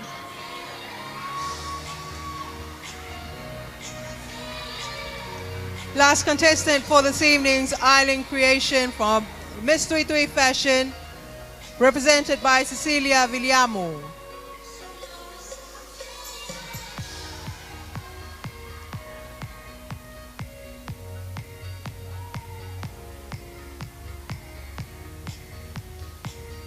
Patulawa tu ki he hou eiki, pia pe foki mohamata pure, kaya tamo kia te au ke whamataloa tu ki he Island Creation e Miss Tui Tui Fashion. Ko eni ahok wala koia ki he katoa ngalahi, ke whari ari ahok te unga. Kok sino i wala koe kie tonga ia teu i aki ai ngatu uri, ai anai ngauhia he whangawhae pia mei he vai kopuna. Ko hoku su na ngauhia pia mo teu i pia mei he otu kinekina pia mo esi mei apia Samoa mei he kai ngā ekta mai. Ko e wala ko ia honoua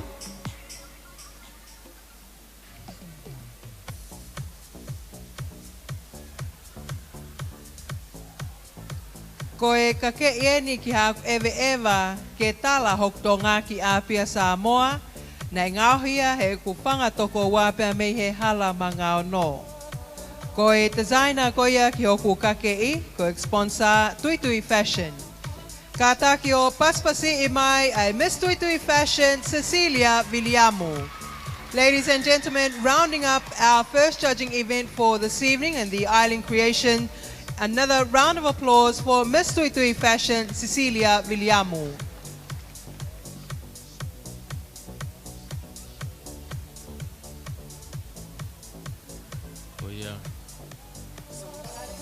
Ko e whaosiena o e takai urua ki ena o tau wakai kia tai pini.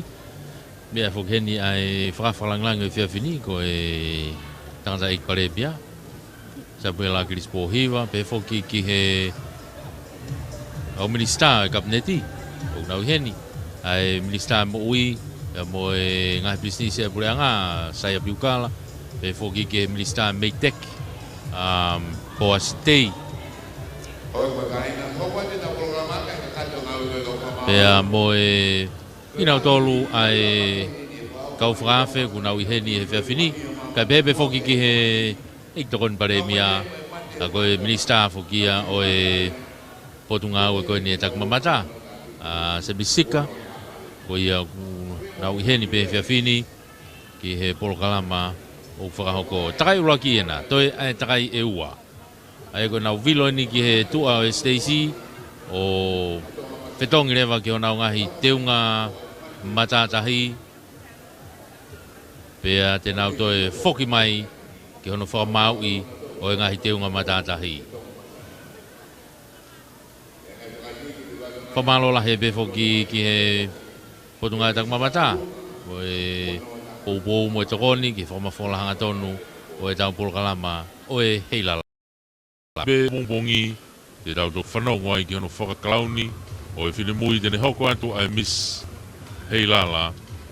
O e uafe taha walu, uafe taha hiwa. Hoko atu hene ki whakareari make. Ange pe koe ana e whakako atu koe kau whareari koe Tonga Masani. O iai pepe mo Miss Heilala lolo Tonga. Ophelia Kitiriti Kawa.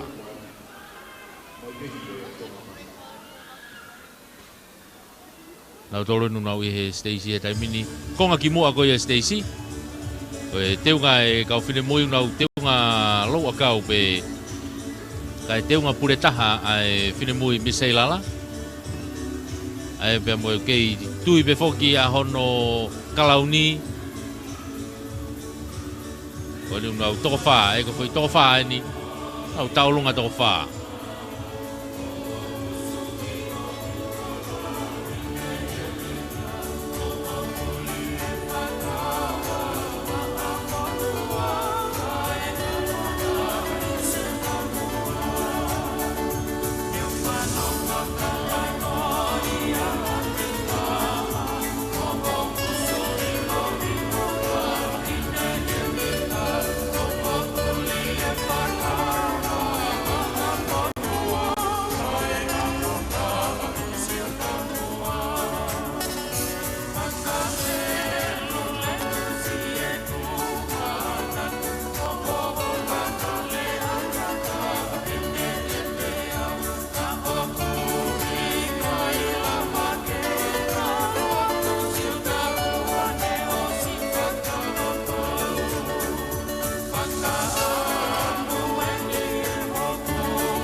Round of applause there for Miss Heilala 2017-18, Miss Ophelia Kava with the group dance there. Welcome on stage the Tonga Masani with the boys performing a group mako. Paspasi mai koe kau whaiwai ni ai Tonga Masani, pea mo e whahoko ko ia ai mako, ke mo kātaki ato e paspasi mai e whiawhini.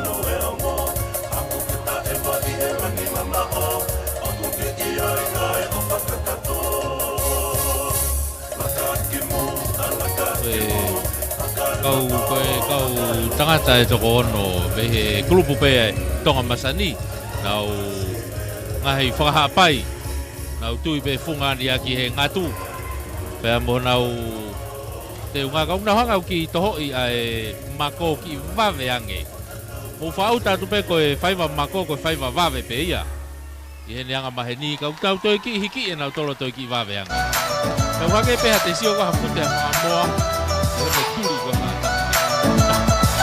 pas pasal mai Tonga Pute Masani. koe teki. Ne pa ha to ne nai ko ka ko ka sponsor ma rumah tangga ko ya o e ini. Ai mate matonga. Mo te mai ke mate matonga.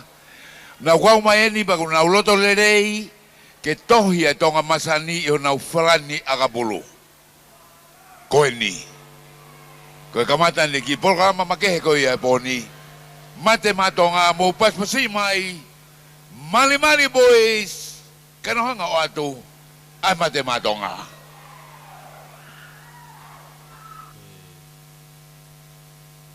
Kau talavou koe ni, o kunau whalani hina, tohi pea e Tonga Masani.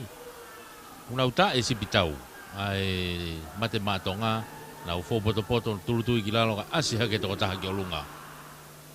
O si whakaukau pe toko taha ko ia ko Jason tau malolo pe ia. Nau whalani hina tupenu uri pea lo keha, kai fungani ake sisi. Pea tenau whaiwa i pe ai foi, hiwa koe ne mate matonga.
Kange be nau whaiva koe mate matonga, wai mo ngo whae ia e tawhaki na teunga whalani mate matonga mo naua. Ka koe whātātā ko ni mimi alu pe whainga haka koe mako. Kau nau toi ki i pāpase ki foi pulu nau ki tautui loto. Kunga Stacy.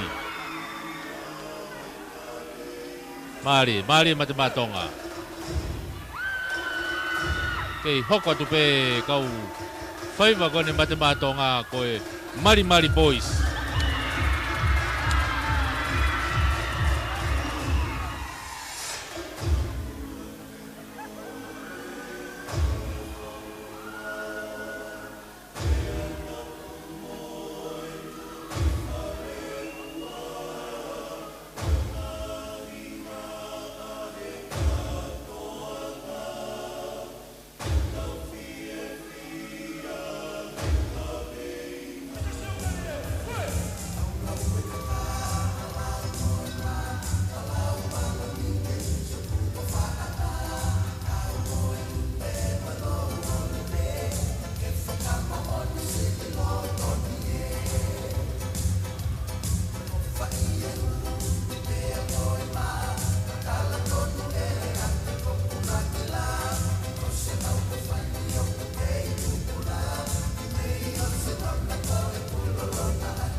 Kei hoko atu pe kau mate matonga ia.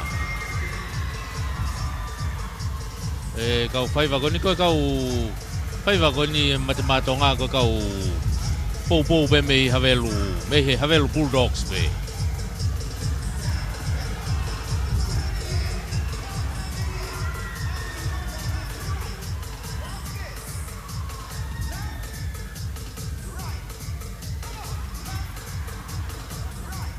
Nau hifo taipe he tawhaki whaka hifo koia Stacy. Pai mo nau puri he wawe taha.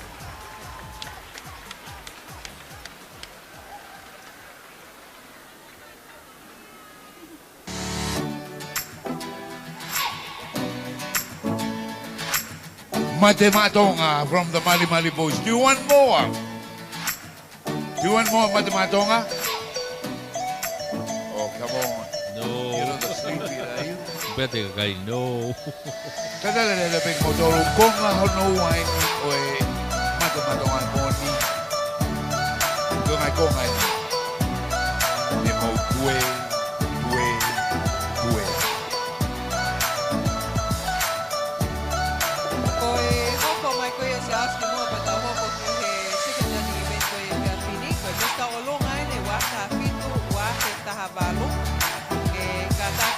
Pasipasi mai Moimoi ko ini ko taulunga i Fiafini. Ke mo kata ke o pasipasi mai Mr. Olunga wafta fitu wafta havalo lilipeti manu. Next up this evening will be a solo dance from the Mr. Olunga 2017-2018 Miss Lilipeti Manu. While we await that, George, we'd like to once again acknowledge our sponsors who have made Heilala Week 2018 possible. At Elite Sponsorship, we'd like to thank VGOA, Sutong Communications Hoko Corporation, mai koe ni Tonga oe Power Limited, ngahi polokalama and koe ia Tonga. oe poni oe matematonga ni pe hoko Miss Tau Olunga wafta fitu wafta walu pe koe na e whakawhi iloa ki pe kahiria ai koe ke hufo ke ngahi whakawaha mapa koe ni ko hipe kai lorotonga ia ko teu koe ia kau whine mui i hanau ngahi teunga koe ia ki he takai hoko o e whiauhi kono sivi ki nau tolu he nau teunga matanda heipe gulo pe koe Sarong wea ka koe nulotonga teu he taimine funga Stacy koe baupe foke iai mo kau hiva langitua ki tau olunga koe ia o e Fiafini ko ia ko e hoko mai pe ia e tau polokalama ia ku hange ko lau tau mei ia o ki he vai ua ko tu ko tai mini tau mei ia o pe ki he vai ua te ki tau tau ki he vai ua mei pe ko ngau toi foi takai e ua ai kau fine mui ko hongo fulu pe ni e fia pe a pe te tau tok fana una o pe ki he taha. Also reminding those of you in the audience and those of you watching that the second judging event for this evening will be the sarong wear, swimwear sarong tied in a creative way. And do take note that the sarong for this should be approximately 3 meters, which will be tied to the contestants. And also they will be judged on their poise, personality, natural beauty, elegance, modesty per culture standard of the island, suitability of the sarong in place of a swimsuit, the attractiveness of the sarong, and also the creativity of the tie design. Tau tautari ai pe I he proklama ko e Fiafini, mo e whamanatu ko e tau whiauhi ko ia honhoko ko e wala matatahi ia pa mo e sarong wear, o ku amnaki ke tau hoko aki ai ko e whiauhi hono ia ki e Fiafini. Kau tautaria ke funga Stacy e Fiafini, ko e whinemui eni nā nei kuna ko ia ai whiauhi Mr. Olunga wawhetaha fitu, wawhetaha walu ko Lilipeti Manu ka maafoki e ne kaulantua I e Fiafini, ke mo kātake o paspasi I mai I he hoani. Ko e kaulantua ko ia e Fiafini, ko e kalapu te mataini pa meilo mai viti. Ladies and gentlemen, on the stage this evening, we'd like to welcome on stage, and please give a hand to the band Demata from Lomai Viti. They will be singing for the performance of Miss Nuku'alofa 2017-2018, Miss Lilipeti Manu. Please put your hands together with a round of applause.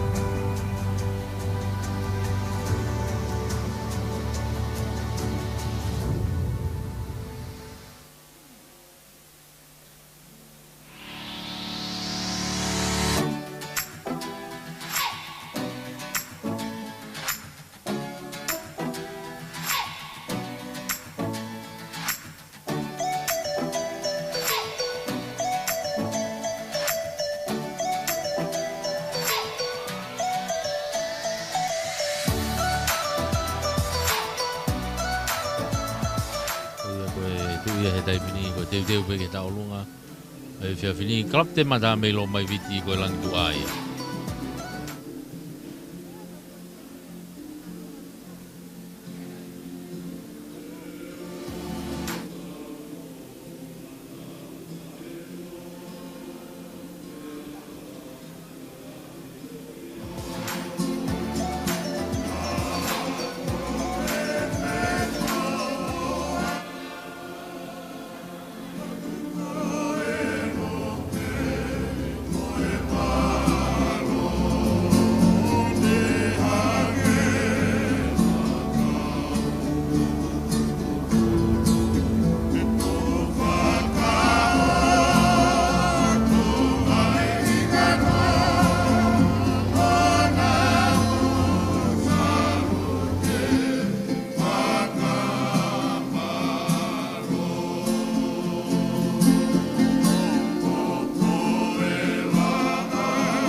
wafta olonga, wafta fitu, wafta valuka, take to paspasi mai, mes lilipeti manu.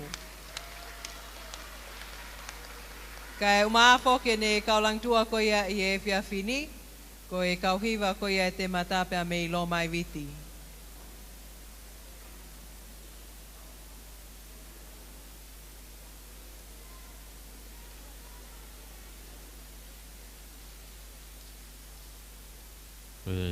Lava ni pe liu mai leva ai sivi ko ia ki hona o ngai te unga matatai. Hai ko na whamatala ne nai, ko ngahi tupenu, ai tupenu whalan.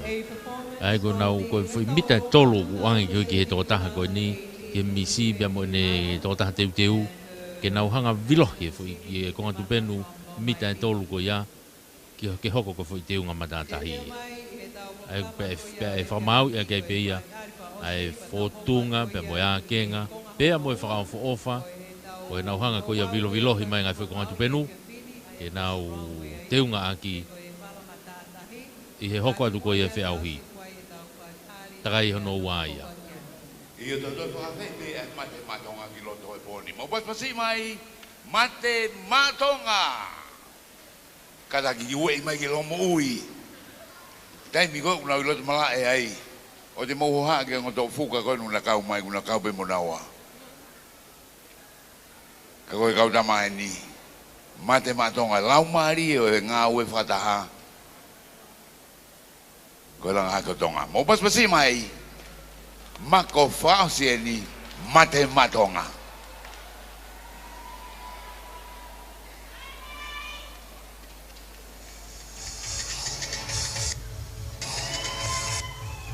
Koe kau tangata e be toko ono, nau tae kofu be kai manawhau, nau takitaha e ongo ta whaanki koe a Stacey o toko tolu mei hahake, toko tolu mei hifo, e au nau haka be mo manga mai ki loto. I e whahinga haka pe koe e mako be. Pea toki ki teu ia ki beia, ai ngahi fungani haka be.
Tofu boys from Latu Moimoi.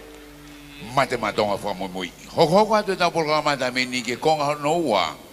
Hono sivi iko ia o ka fine ki mix Heilala wano ta hiwa. The second judging event for this evening is the sarong wear, swimwear sarong tied in a creative way. Do take note that the sarong should be approximately 3 meters fabric, and contestants can use less than 3 meters of fabric, but will be penalized if they use more.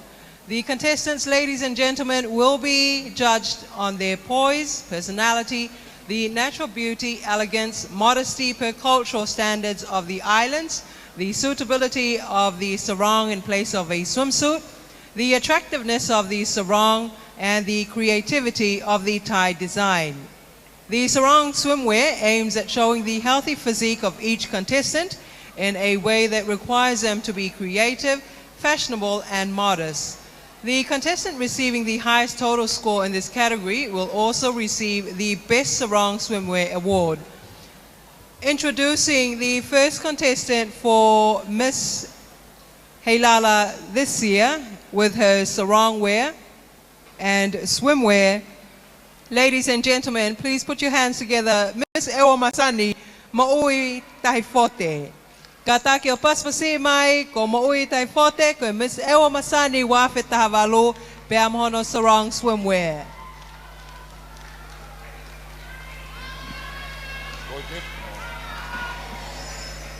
Ko te ua sarong o Miss maui fo taifote, ta ua tolu mai futu eua. Uruaki no o iono konga lotongo ke whakamahino e ku puke puke a anga whafonua mo e whakapapa. Koe no o hono wā, koe no o ihe tua, ke whakamahino a ngahi poupou mo e akonaki na e ohi hake aki kita. Pe koe no o hono tolu o ku ihe uma. Koe no whakawha utahaia o e ku tuitala ke ngai akonaki whakautua. Pe aku te wake matatahi o funga whanua. Ke whakamahino e popo watu ke tauhia ewa ke tolonga ene whakawha whakanatula. Pe ku hai o tāwani. Ke whakawha o whiunga ke ne ewa ake matatahi o whangatawe, matatahi uwhirei, matatahi tuwhai, matatahi lokupo, pe abehe ke matatahi talako ia funga whanua, ai matatahi haluma. Malo mo e tua o whātu ke tō kotoa. Miss Ewa. Miss mo uifo o taifote. Kataki o paspasi mai, Miss Brilliant Star Naomi Fotofili. Second contestant for the sarong wear this evening, ladies and gentlemen, Miss Brilliant Star 2018, Naomi Fotofili.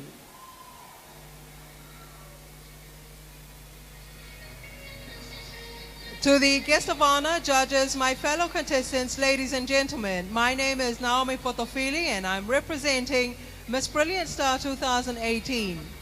Tonight I present to you my sarong.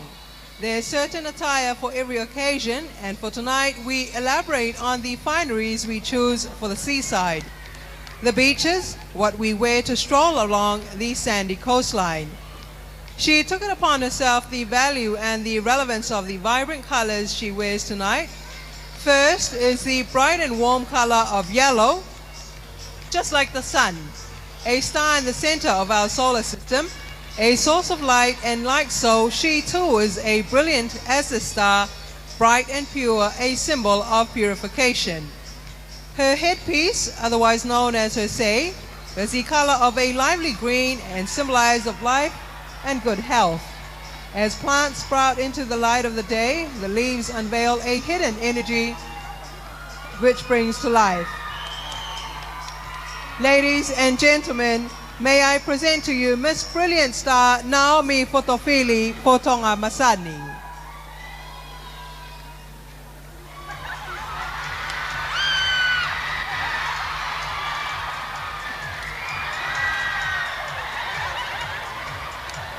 Tau hoko atu, ke wheau hi hono tolu, Miss Tui Tui Fashion. Cecilia Williamu. Fatulo watu mo whakalangangi, he voki ke kau whamau, pegi a sola mavulangi o tau lono kue malumalo e whaneni, kai tupe mua ke ula veatu, ki ono kake I matatahi. Kono kake I matatahi, to o mai ai ai lano hinhina me lan pinki ke whakamahino, aho ku Masani.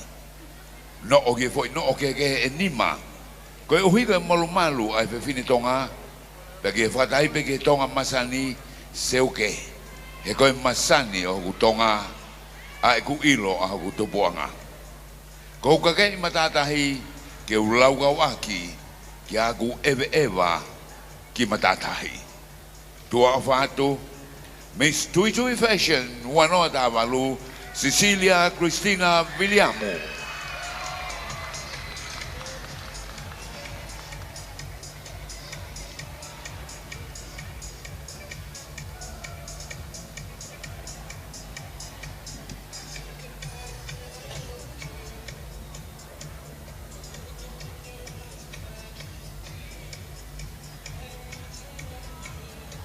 Tau hoko te whiawhini, ka tāke o paspasi mai, e mesa ano manu maake.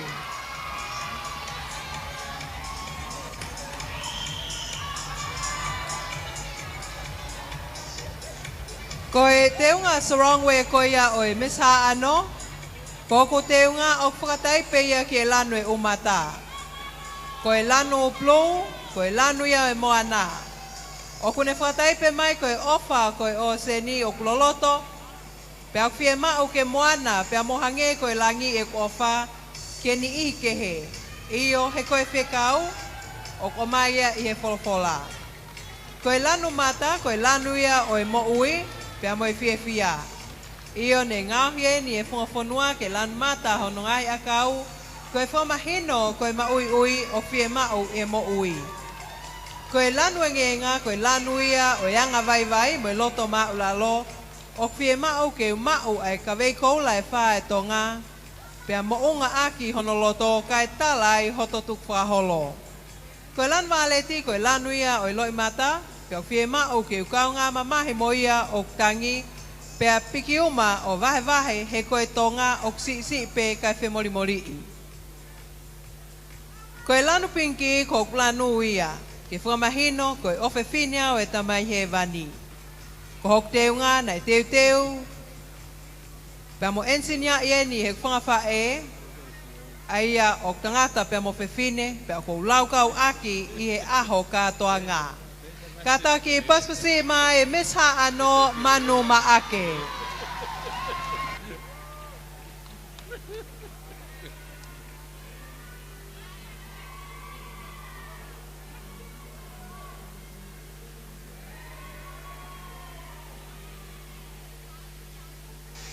Molo tonga me mai ki fe au ikoia ai Miss Heilala wano ta walu ta hiwa o atuanga tonu me he fare whamanatu kun Salote me loto Nuku'alofa.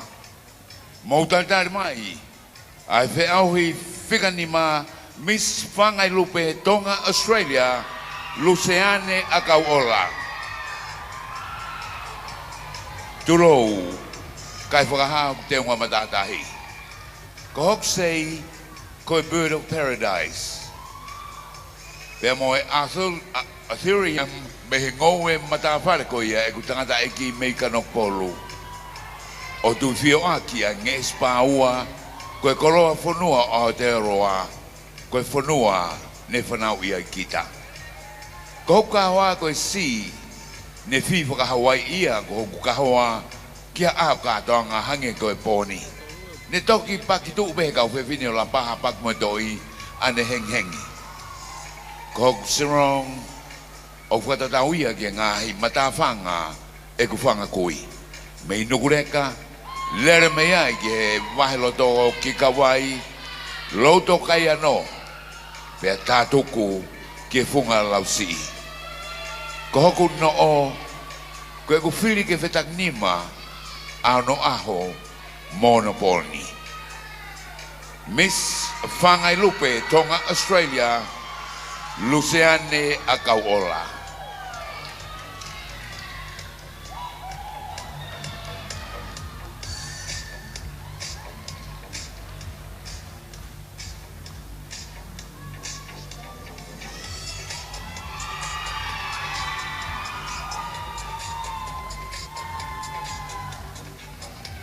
Hokabai, koi contestant. Coming up on stage this moment, please put your hands together. Miss Havelu Rugby, Tensia Fawese Po'oi. Paspasi mai, Miss Havelu Rugby, Tensia Fawese Po'oi. Koe te unga matatahi koe e Miss Havelu Rugby, tuku ke uhawat mua he, ngahi tala ko muaki. Ko au Miss Tensia mantala aho Fawese Po'oi. O kutua ai sinoni ki e feitu uni, kaya tupe mua ke talangofua he kok talai ke talangofua pe mo fai fatongia. Ko si oku kakei ki he matatahi, o ko te unga aki pe ai lanu o e moana. Pe afungani aki ne matala o e kau angelo o palataisi. Iyo ne foto tu mo fo pe design e fina mo tua lo kolo pe ko eiko au kava ai te unga koe ni. Miss Havelu Rugby, Miss Tensia Mantala Aho Fawese Po'oi, pea mei fala leu, haano, longo paini tu ua Havelu Loto.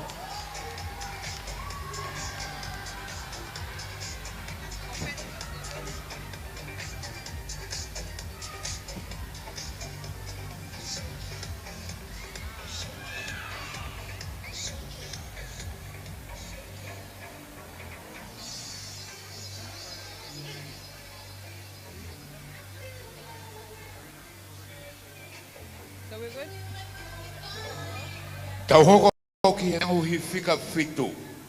Miss SNS USA Store Ailini Wakalahi. Tonga Masani, our beautiful Tonga, Miss SNS USA Store has selected the vibrant color blue for her sarong swimwear. Her beautiful blue sarong has been gracefully tied in a manner that appropriately displays her lovely petite silhouette. Blue is not only symbolic of the vast ocean, but it also represents stability, loyalty, wisdom, and truth. These are all qualities that Miss Ailini values and practices daily through her life at home, at work, and at church. With the wind at her back and the Pacific Ocean waters rushing through her feet, Ailini takes you on the adventure to explore one of Tonga's most precious treasures, the toatahi or black coral.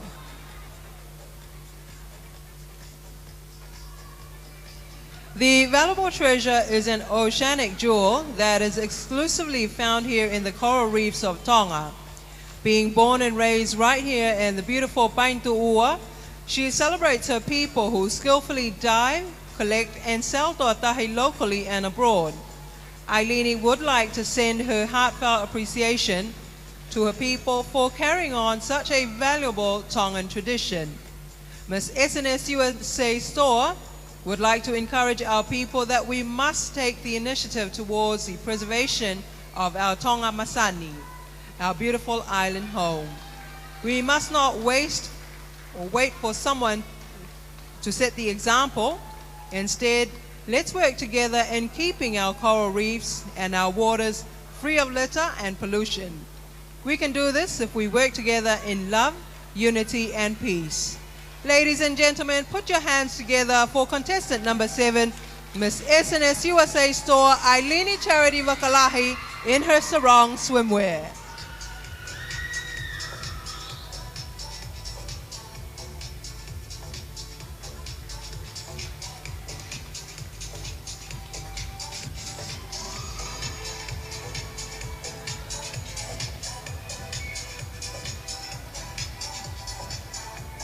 Ho atu, Whikamalu, Miss Lady Maria, Tonga, Australia, Mele Lotomu a Setaita Tukia.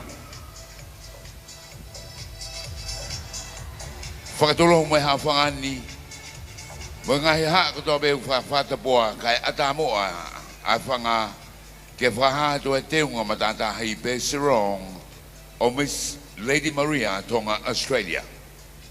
O kune whiria lan pulu moana, ko la nuia o seni, ko no ngahi mohu o ku Masani pe tuki moa.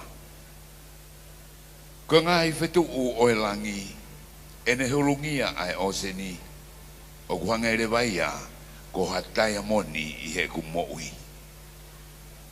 Kono ngahi huero o ku feta paki pe a ulongi ngila o kauka eve eva I a po malu. Pe ki matatahi ko e te ungaini o wawlau kau aki. Miss Lady Maria, Tonga, Australia. Mele lotomua setaita Tukia.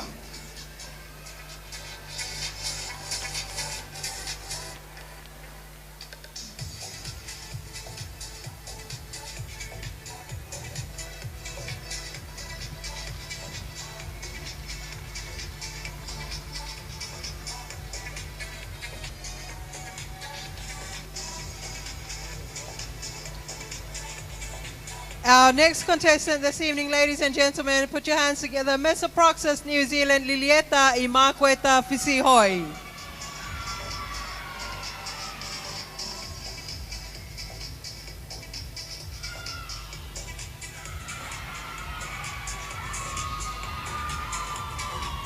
My sarong wear for tonight symbolizes the concept of renewal. The chosen color green depicts growth, harmony, freshness, and new life. As we walk the beaches of Tonga, we as citizens are required to keep our ocean clean.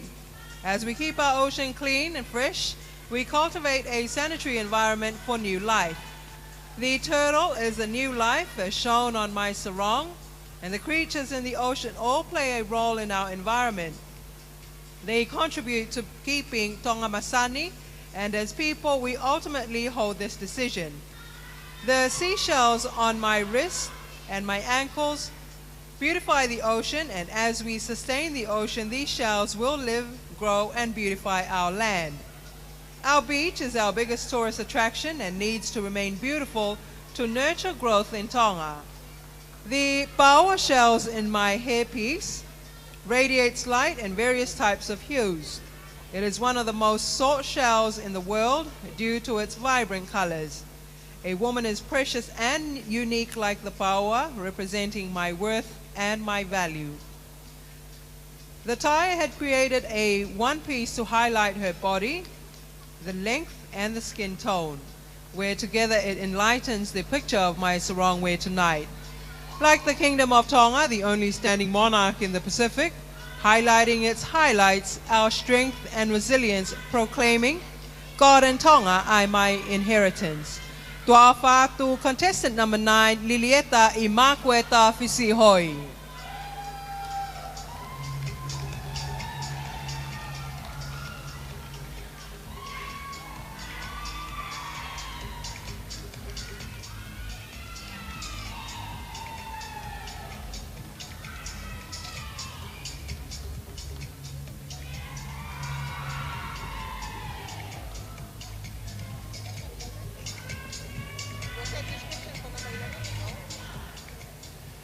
Tau hoko atu ki whiauhi whika hongo fulu. Miss Pose Fashion, Luana Susana Fifita.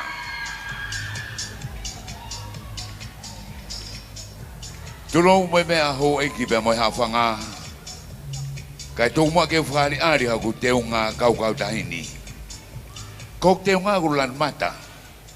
Tupenu Sarong, pe moi tata, masulo niu o kulan mata. Koe lanu mata, koe lanu ia mo'ui. Whafo'ou, toi tu'u, atakai, whakailonga o ku tupu-tupulaki hamea.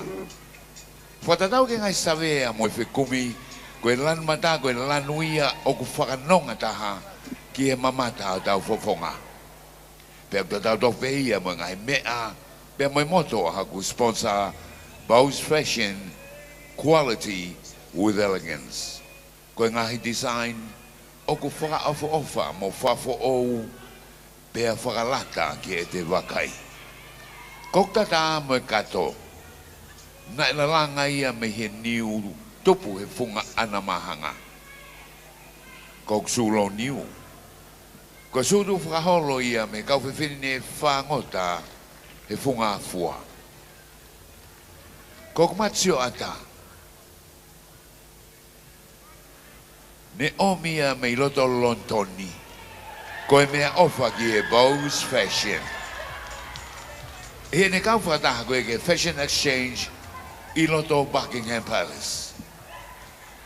Pe koe hai hoku teunga. Oku whakamanatu mai ai, ai maho inga ai wha I ka wei koula, whakapa-apa, wheweto kai aki, loto tō moi ofa. Ke apasia e te whakafotunga I e wheitu kotoa pe, pe awana ngalo, a kila I oriwe lan mata.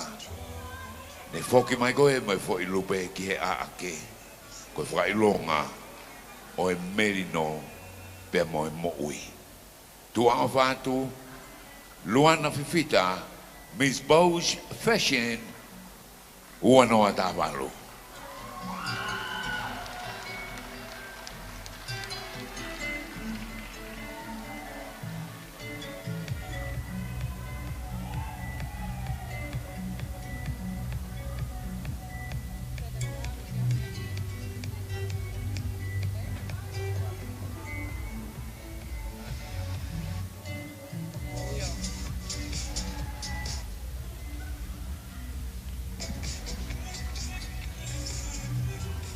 Ladies and gentlemen,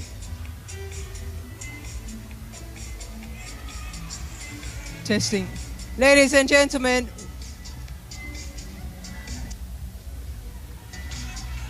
testing.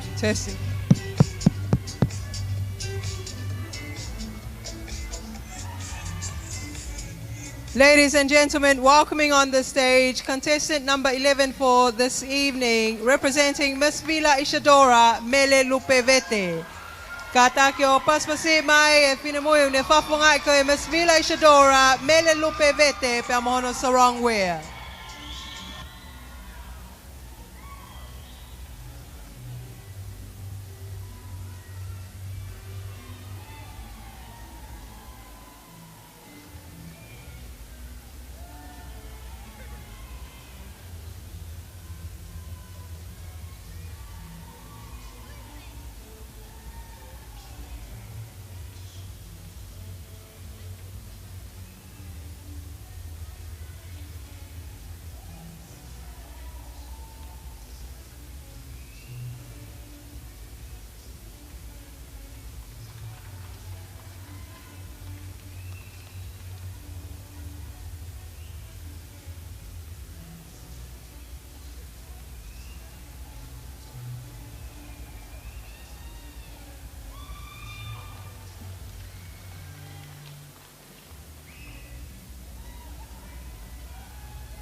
Mo paspasi mai Mele Lupevete, Miss Vila Isadora.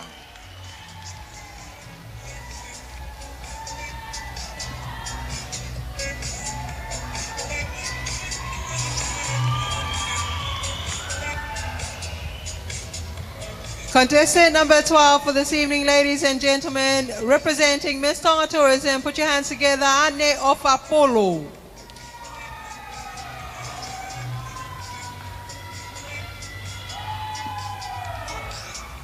Paspasi mai Ane of Apollo o kune whafongai ko ia Miss Tonga Tourism. Tulo mo sea o kumea. Peke matanga. Kaulawea tu ke o te unga matatahi. Ko au wane of Apollo. O ko whafongai pot ngau e tak mamata. O ko whiri e lano e moana. He koe mau anga mo uia a hato tupuanga.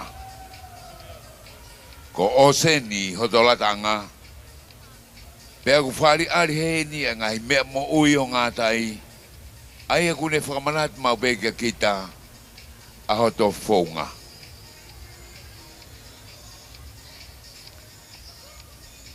Nai tā, pea mari, ko toa ngai kupesi me ngātai. me he whanga e si.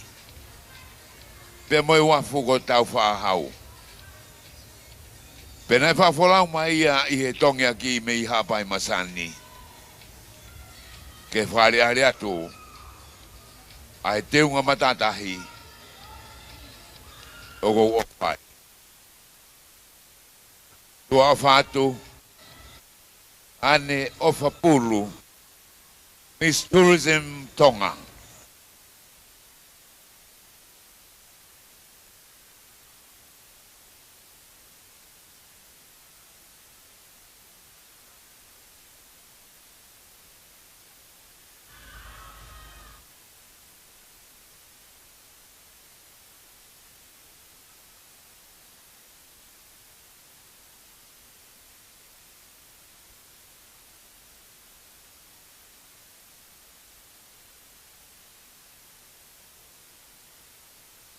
Poto paspasi mai Miss Tonga Tourism Ane Ofapulu.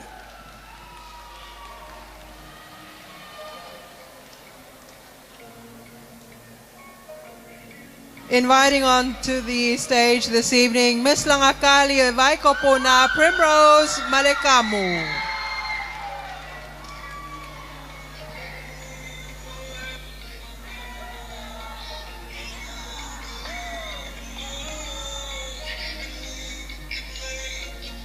With honor, I am grateful for the opportunity to wear a one-piece green and white sarong that signifies the natural environment of the friendly island, the Kingdom of Tonga. The sarong design is painted with banana leaves to signify a fruitful day on our very own natural coastal beaches of Tonga. The one-piece sarong has 3 knots fashion style.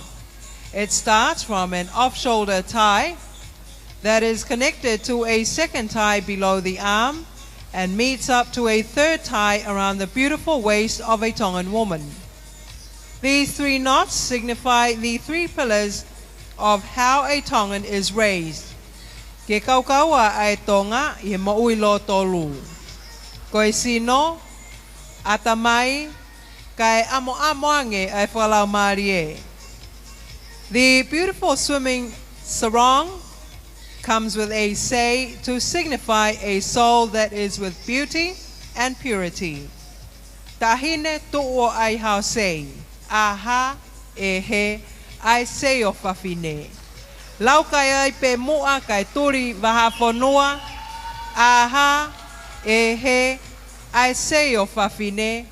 Lau kau ai pe mua kau turi waha whanua.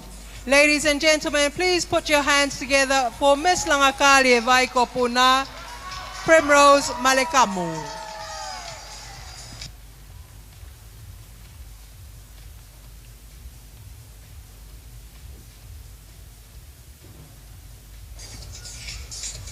Toi be to oa. Ta hoko atre fika tafa. Miss Abrox's Tonga, New Zealand, Carlo Lokotui Fungantao.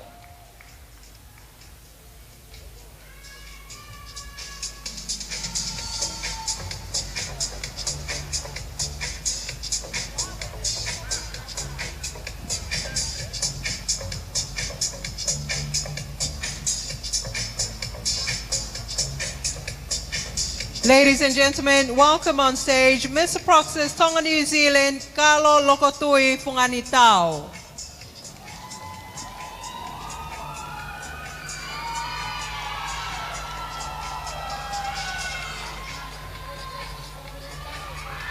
The Sarong swimwear.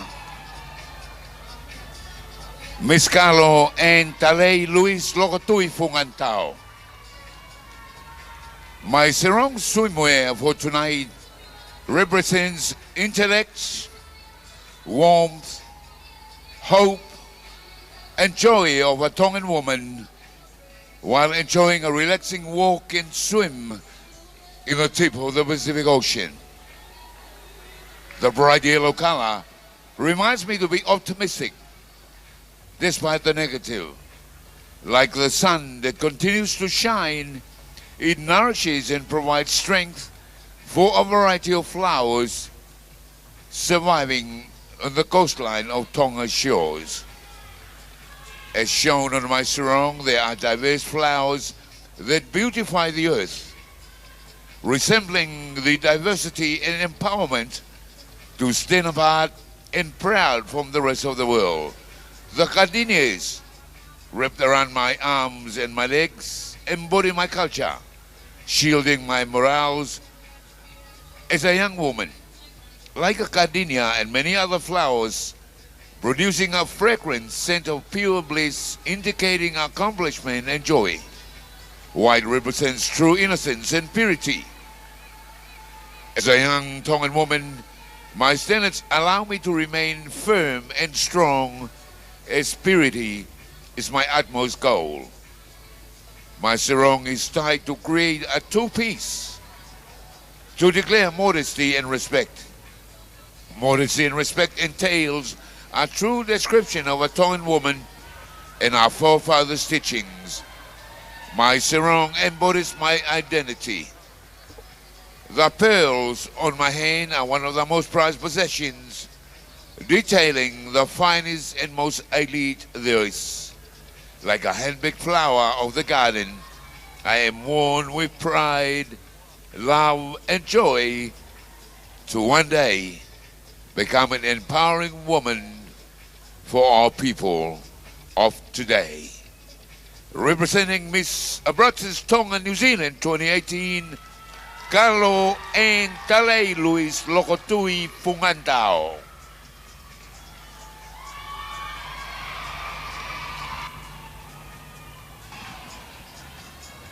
Pea koe tātuku koe ki he teunga sarong swimwear koe ki he whiawhini.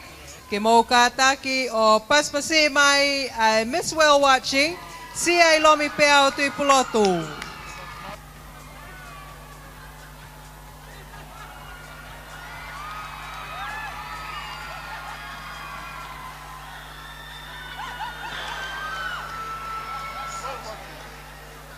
Ma loile le ho eki mo I kainga, o kou whiawhia lai au pito ke u whahaha hok teunga matatahi. O ku iai hono whata, pea koe whanga tofua a tangata pe, o ku moimoi ke tofua a whewhine. He koe anga ia a hono natula.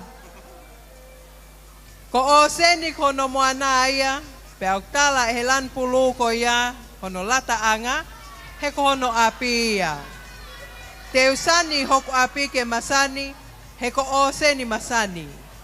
Te utaria haahi, ka mo manatu I e to'oa holoto o ngalo I ho manatu ke toi foki. Kata ki o paspasi I mai ai whanga tofua a, pea mai Miss Well Watching, si ai loto mua tipulotu.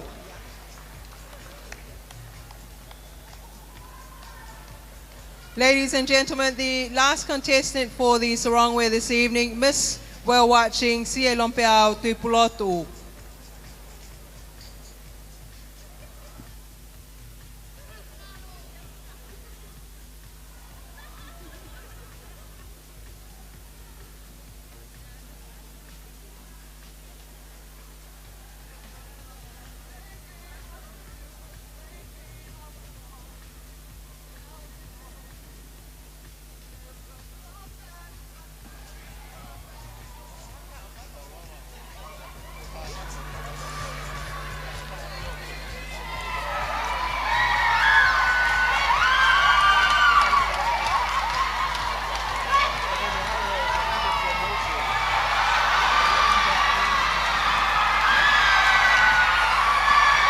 Whatonga iang poki ho eki pa mo kau mamata ulotonga pai e whakarelei ke lao ko ia mamata tofua a. Pea koe lava mai ko ia asia he whiawhini kono promote ko ia industry e mamata tofua a. Paspasi mai koe Miss Well Watching ia I he whiawhini sia I lompeau tui pulotu.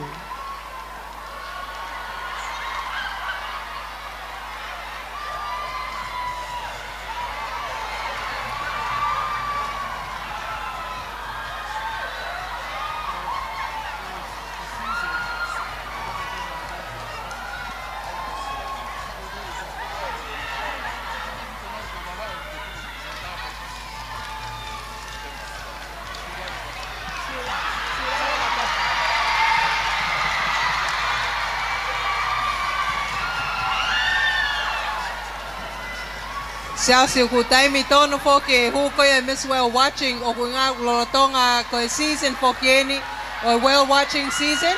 Ko kamata ya meheni o katopa. Ko ya ko taki mai pe miss well watching ai pangatofwa a ko ya ko season en o ka lolotonga in season he taimi ni. Kai ke he. Ko e tofwa ni ka we to he no a ula ki ha go ne taimi ni ki he ni. Famalo atu. Miss well watching.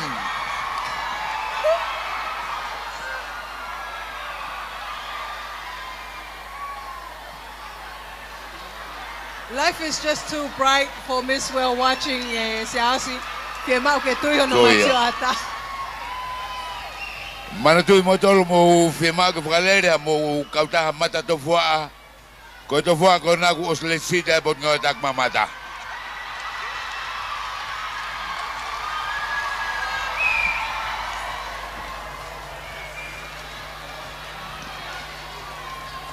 Te pas pasima Miss Well watching. Sia ilompe auto poloto. Ko te meni he to fok mai to fua e hake ai beia o pekia i uta.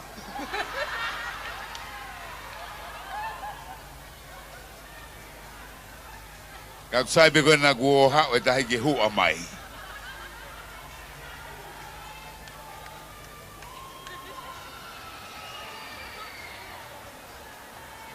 Pamalo atu ko e paosia o e Sarong swimwear i he fiafini ka fefine ko ia e toko honga fumarima e nau veipa ko ia ke kalauni Heilala o e wafe tahavalu pe ha mai pamalo atu e pe ho mo ke me aheni e fafalanglangi ho e knista ko ia e kapneti kai uma foki ai ka famau na hoko ko ia famau i o e ngafe auhi e tolu o e fiafini. Kai peke ho eki pe mo kai nga Tonga ngo to taulo nuku i e hola famanatu ko ia Queen Salote i kai ngalfo kag na tolu na me mai i he live stream he fiafini i Tongani kai pe he foki ak mo tol kai nga Tonga pe me to preanga o ku ia e taltali lele ok mo tolu i he fiafini o ku ia e famalo mavahe ki he letio mo television e Tonga.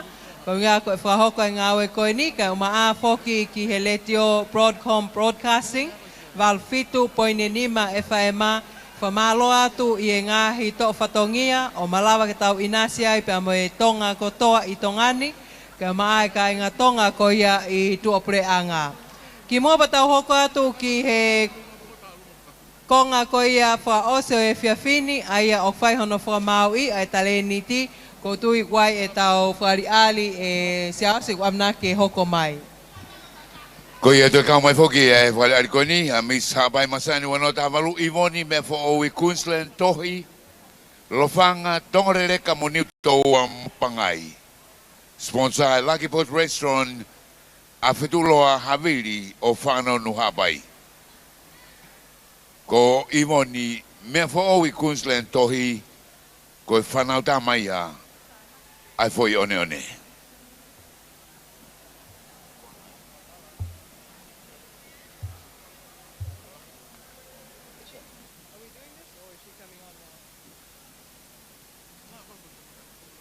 Hufanga te ngahi tuunga whawhatapua e pangaini kau lavlave atu ke te unga ki kau nangani. Ko e kolahe te unga, ko e tātānakia pia mei ngā tai o ngauhi whatataweni ki ono whasi tau olunga ko e siu a alo. Ko e whangi naunaui ana tula, aia ko e limu tāsinga, o kui piki ki he maka, pia mo e limu tanga u. Pia ko hiko no tautou pe pareaki ko e he peau, ko hina e kiaki ai, pia na e toki o ko mai whokieni o whalanu lanu ke ngahi lanu ko e umata, o ngauhia i he sipinga tai amoni. Io o ko ngau ake naunau o seni ke whamahino, ko e mo ui anga e whai one one, pia mei ngā tai. Kai whewhe e koutua o ku tahi pe mihe, pia tahi mihe. Ko hoku tekteki, ko e patapata pe kana i lalanga. Ko i lalanga whamoska kaini pia mihe vai ko toko mea, pia mo i tua niu, pia mihe kolotau ko velata. Kokno loto pe am hoku kahoa ko e pako o fungani akie ni e paong o pe a mei he whanga i he si. Pe a koku lolo ko e niu pe a moe tui tui o hulu i paongo. Isa na angalo ko te sani tungua ka o leveleva he tua o fatu. Ko e hiva tau o lunga kui wa i atu ene klapu fo anga me Nuku'alofa pe a kohono kahoa. Ko e lofa ata ieni pe a mei homare e ia. Mo e tau tai e ni e siwa aloa e tui hapai, a ia kua whatolonga aki e māsima ko ia kao motofua. Ke mou kātake o paspase mai e mis hapai Masani wa whetaha walu i voni mea fo i Queensland tohi, pia mei no whanga, tonga leleka, mo niu toua, pangai foki.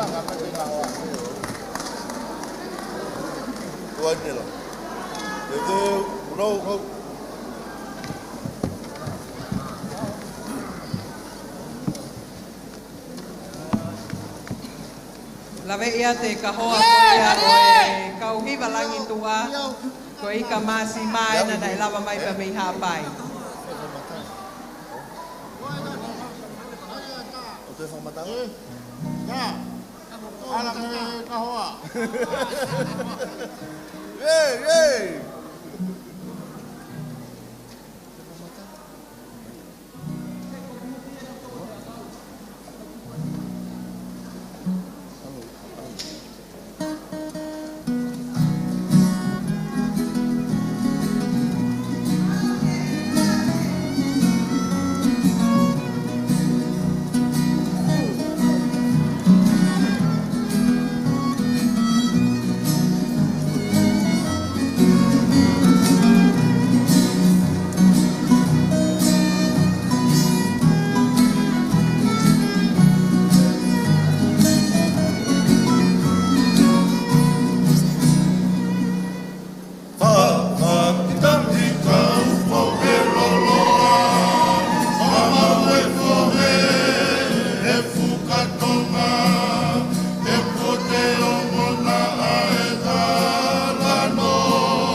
Kata kata kau screw dia tau mai ke masima.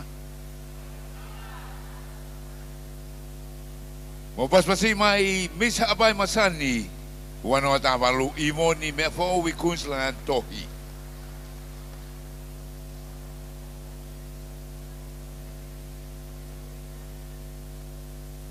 Lotonga koe tau tal ki whaari ali koe no ko tau whiau si poki o ka hilia aia koe whiau hi tale ni tia I he whiawhini. Our final judging event for this evening, ladies and gentlemen, will be after the next number by Tonga Masani, and the last judging event for the evening is the Talent Quest, and which will be the final judging event for this evening for the 15 contestants 2019. Take note that the contestants will be judged on their costume, originality, natural ability, quality, entertainment, and also seed for minutes.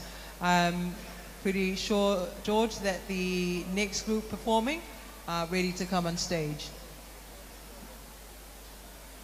Tonga Masani te taho kwat kai na o whare ari ko ta olunga tui whio ni. Ma te whaka grupu enu tua kia Tonga nina na o ma u whakatoa whiau he California ngai mai na siku te ngose atu. I ngai pūs kotoa ko ia mi mamani na whataki ai. South America, Asia, Pasifiki, pia ko Tongani. Grupu ko ni. Na na wikuna ni kimu a ko ia pena o alu ki Europe. Kage.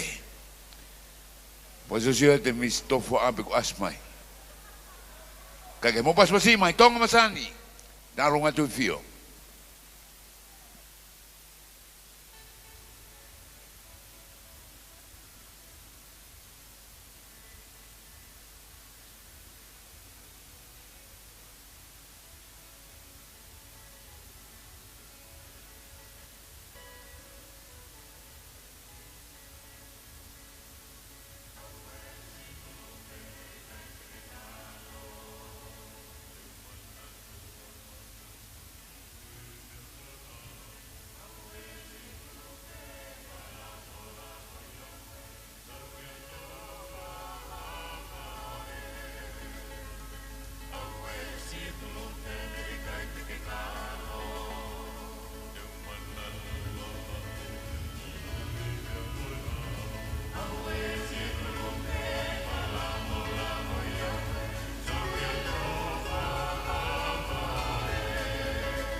Famal. Testing, testing. Famal. Testing, testing.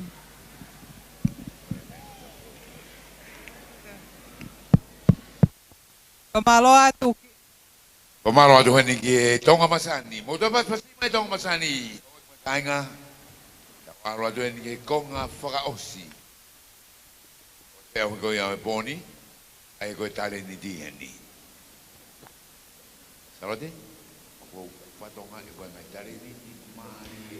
Koe ngahi whakareare ma kehe be koe whakawaha ma pa be ku mahino be tu e tai miniu kei teu teu atu ai kau whine mui o kuna o kau ko ia ki he whiauhi toko hong fulmani ma ke nau to e liu mai i he nau takai whaosi e ni e ngahi whiauhi ko ia pōni a ia ko nau whakareare hau nau ngahi tare ni ti ia i he hoko atu koe ni a polokalama ka hiri hange koe lau mo tajari mai be ai e to e whakaha to e be he whiawhini ai be e a mo e kau tūki mua ko ia e toko nima i he ngahi sivi koe ni e tolu koe ni ai e ui e kau tūki mua e toko nima i he teunga pe koe ngahi whariari ko ia o e Island Creation e teu i ko ia ake pe ngahi nau nau ko ngahi whakaukau o ku whau ake ngahi nau nau whakanatula pe, i he mao pe heni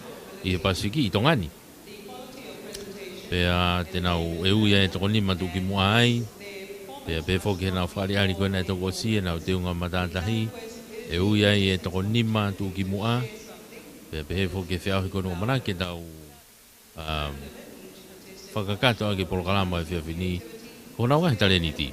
Pea te ui ai mo toko nima tuki mua, ai ko toko nima koe tuki mua pe ni, kai ko hinga ia koe uraki ua tolu wha nima he taimini, ka koe tuki mua pe toko nima.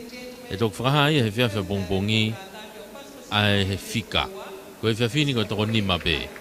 Nau tatau katoa pe heanga e tau wakai he whiawhini, koe whiawhia bongbongi, e toko talai koe nau whai ke he. Ia e toko ui ai e taha ua tolu wha nima. Tau klose ke misi ewa. Tau ke whalau ewa. Ai tene whai e mea o make he peki e ua moniua ko e ui pia mo tā ko ia ai loman uri ko e kai mo ui le leini.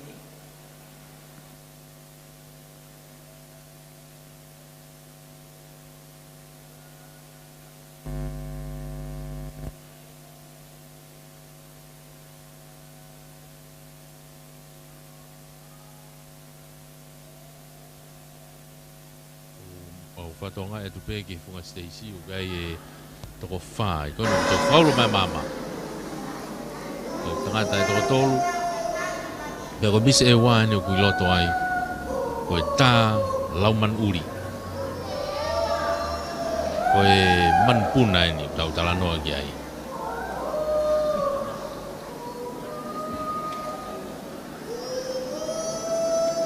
Ko e angana hau no ui, mo whanongo pe ki ai.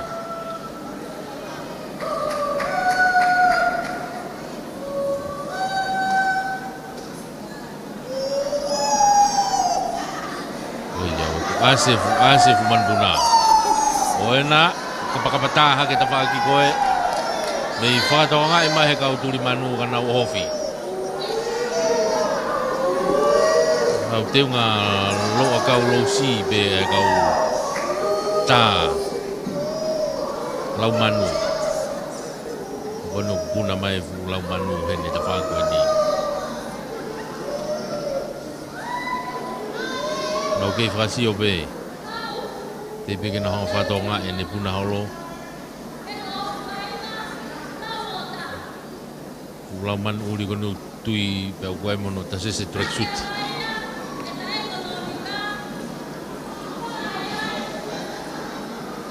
Mari ewa.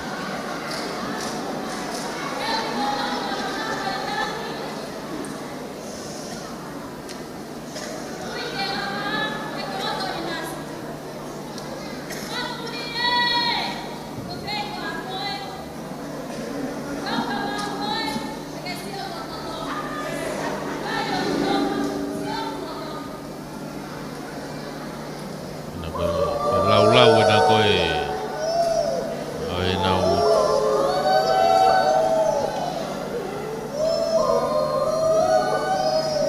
tangata whakasio dolunga. Whakasio.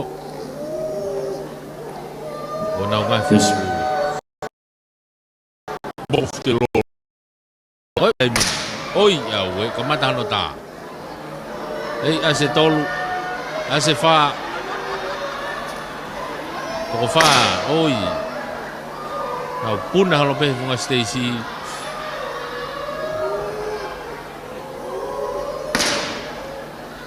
Kai tā pe kau tā, kau tulimano. Ase mai masito mai ka, ange mai ka ke misi. Nga ke ongo le rei mai ne rea.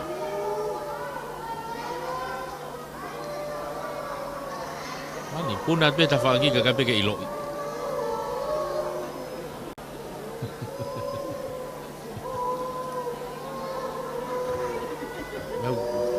Takon tu whakaulo hake māmā kuna tu asi mai. Tō atu.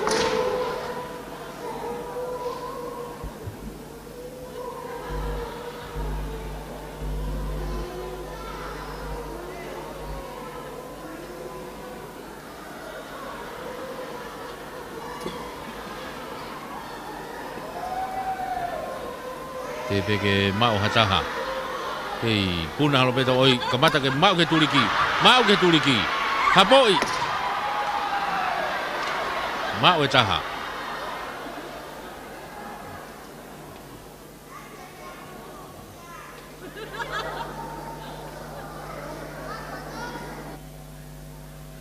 Koina, kono wai rea, o koe ke ongo mai. Upehan ha masia ni na ange maika.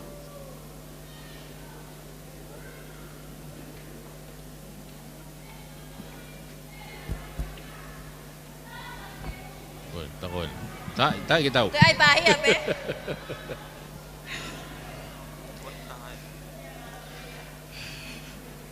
Sei manuuli. Talu takse kumi. Hake matalanga, hifoi lakfaanga. Ke whakahai, taku whaiva mamana. Oi.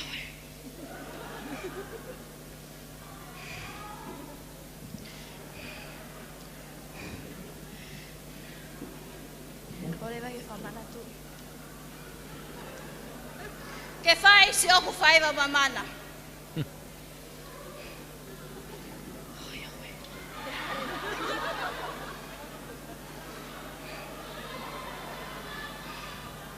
Kota haeni, moto kai mo ilelei, moto wo kumiki ai.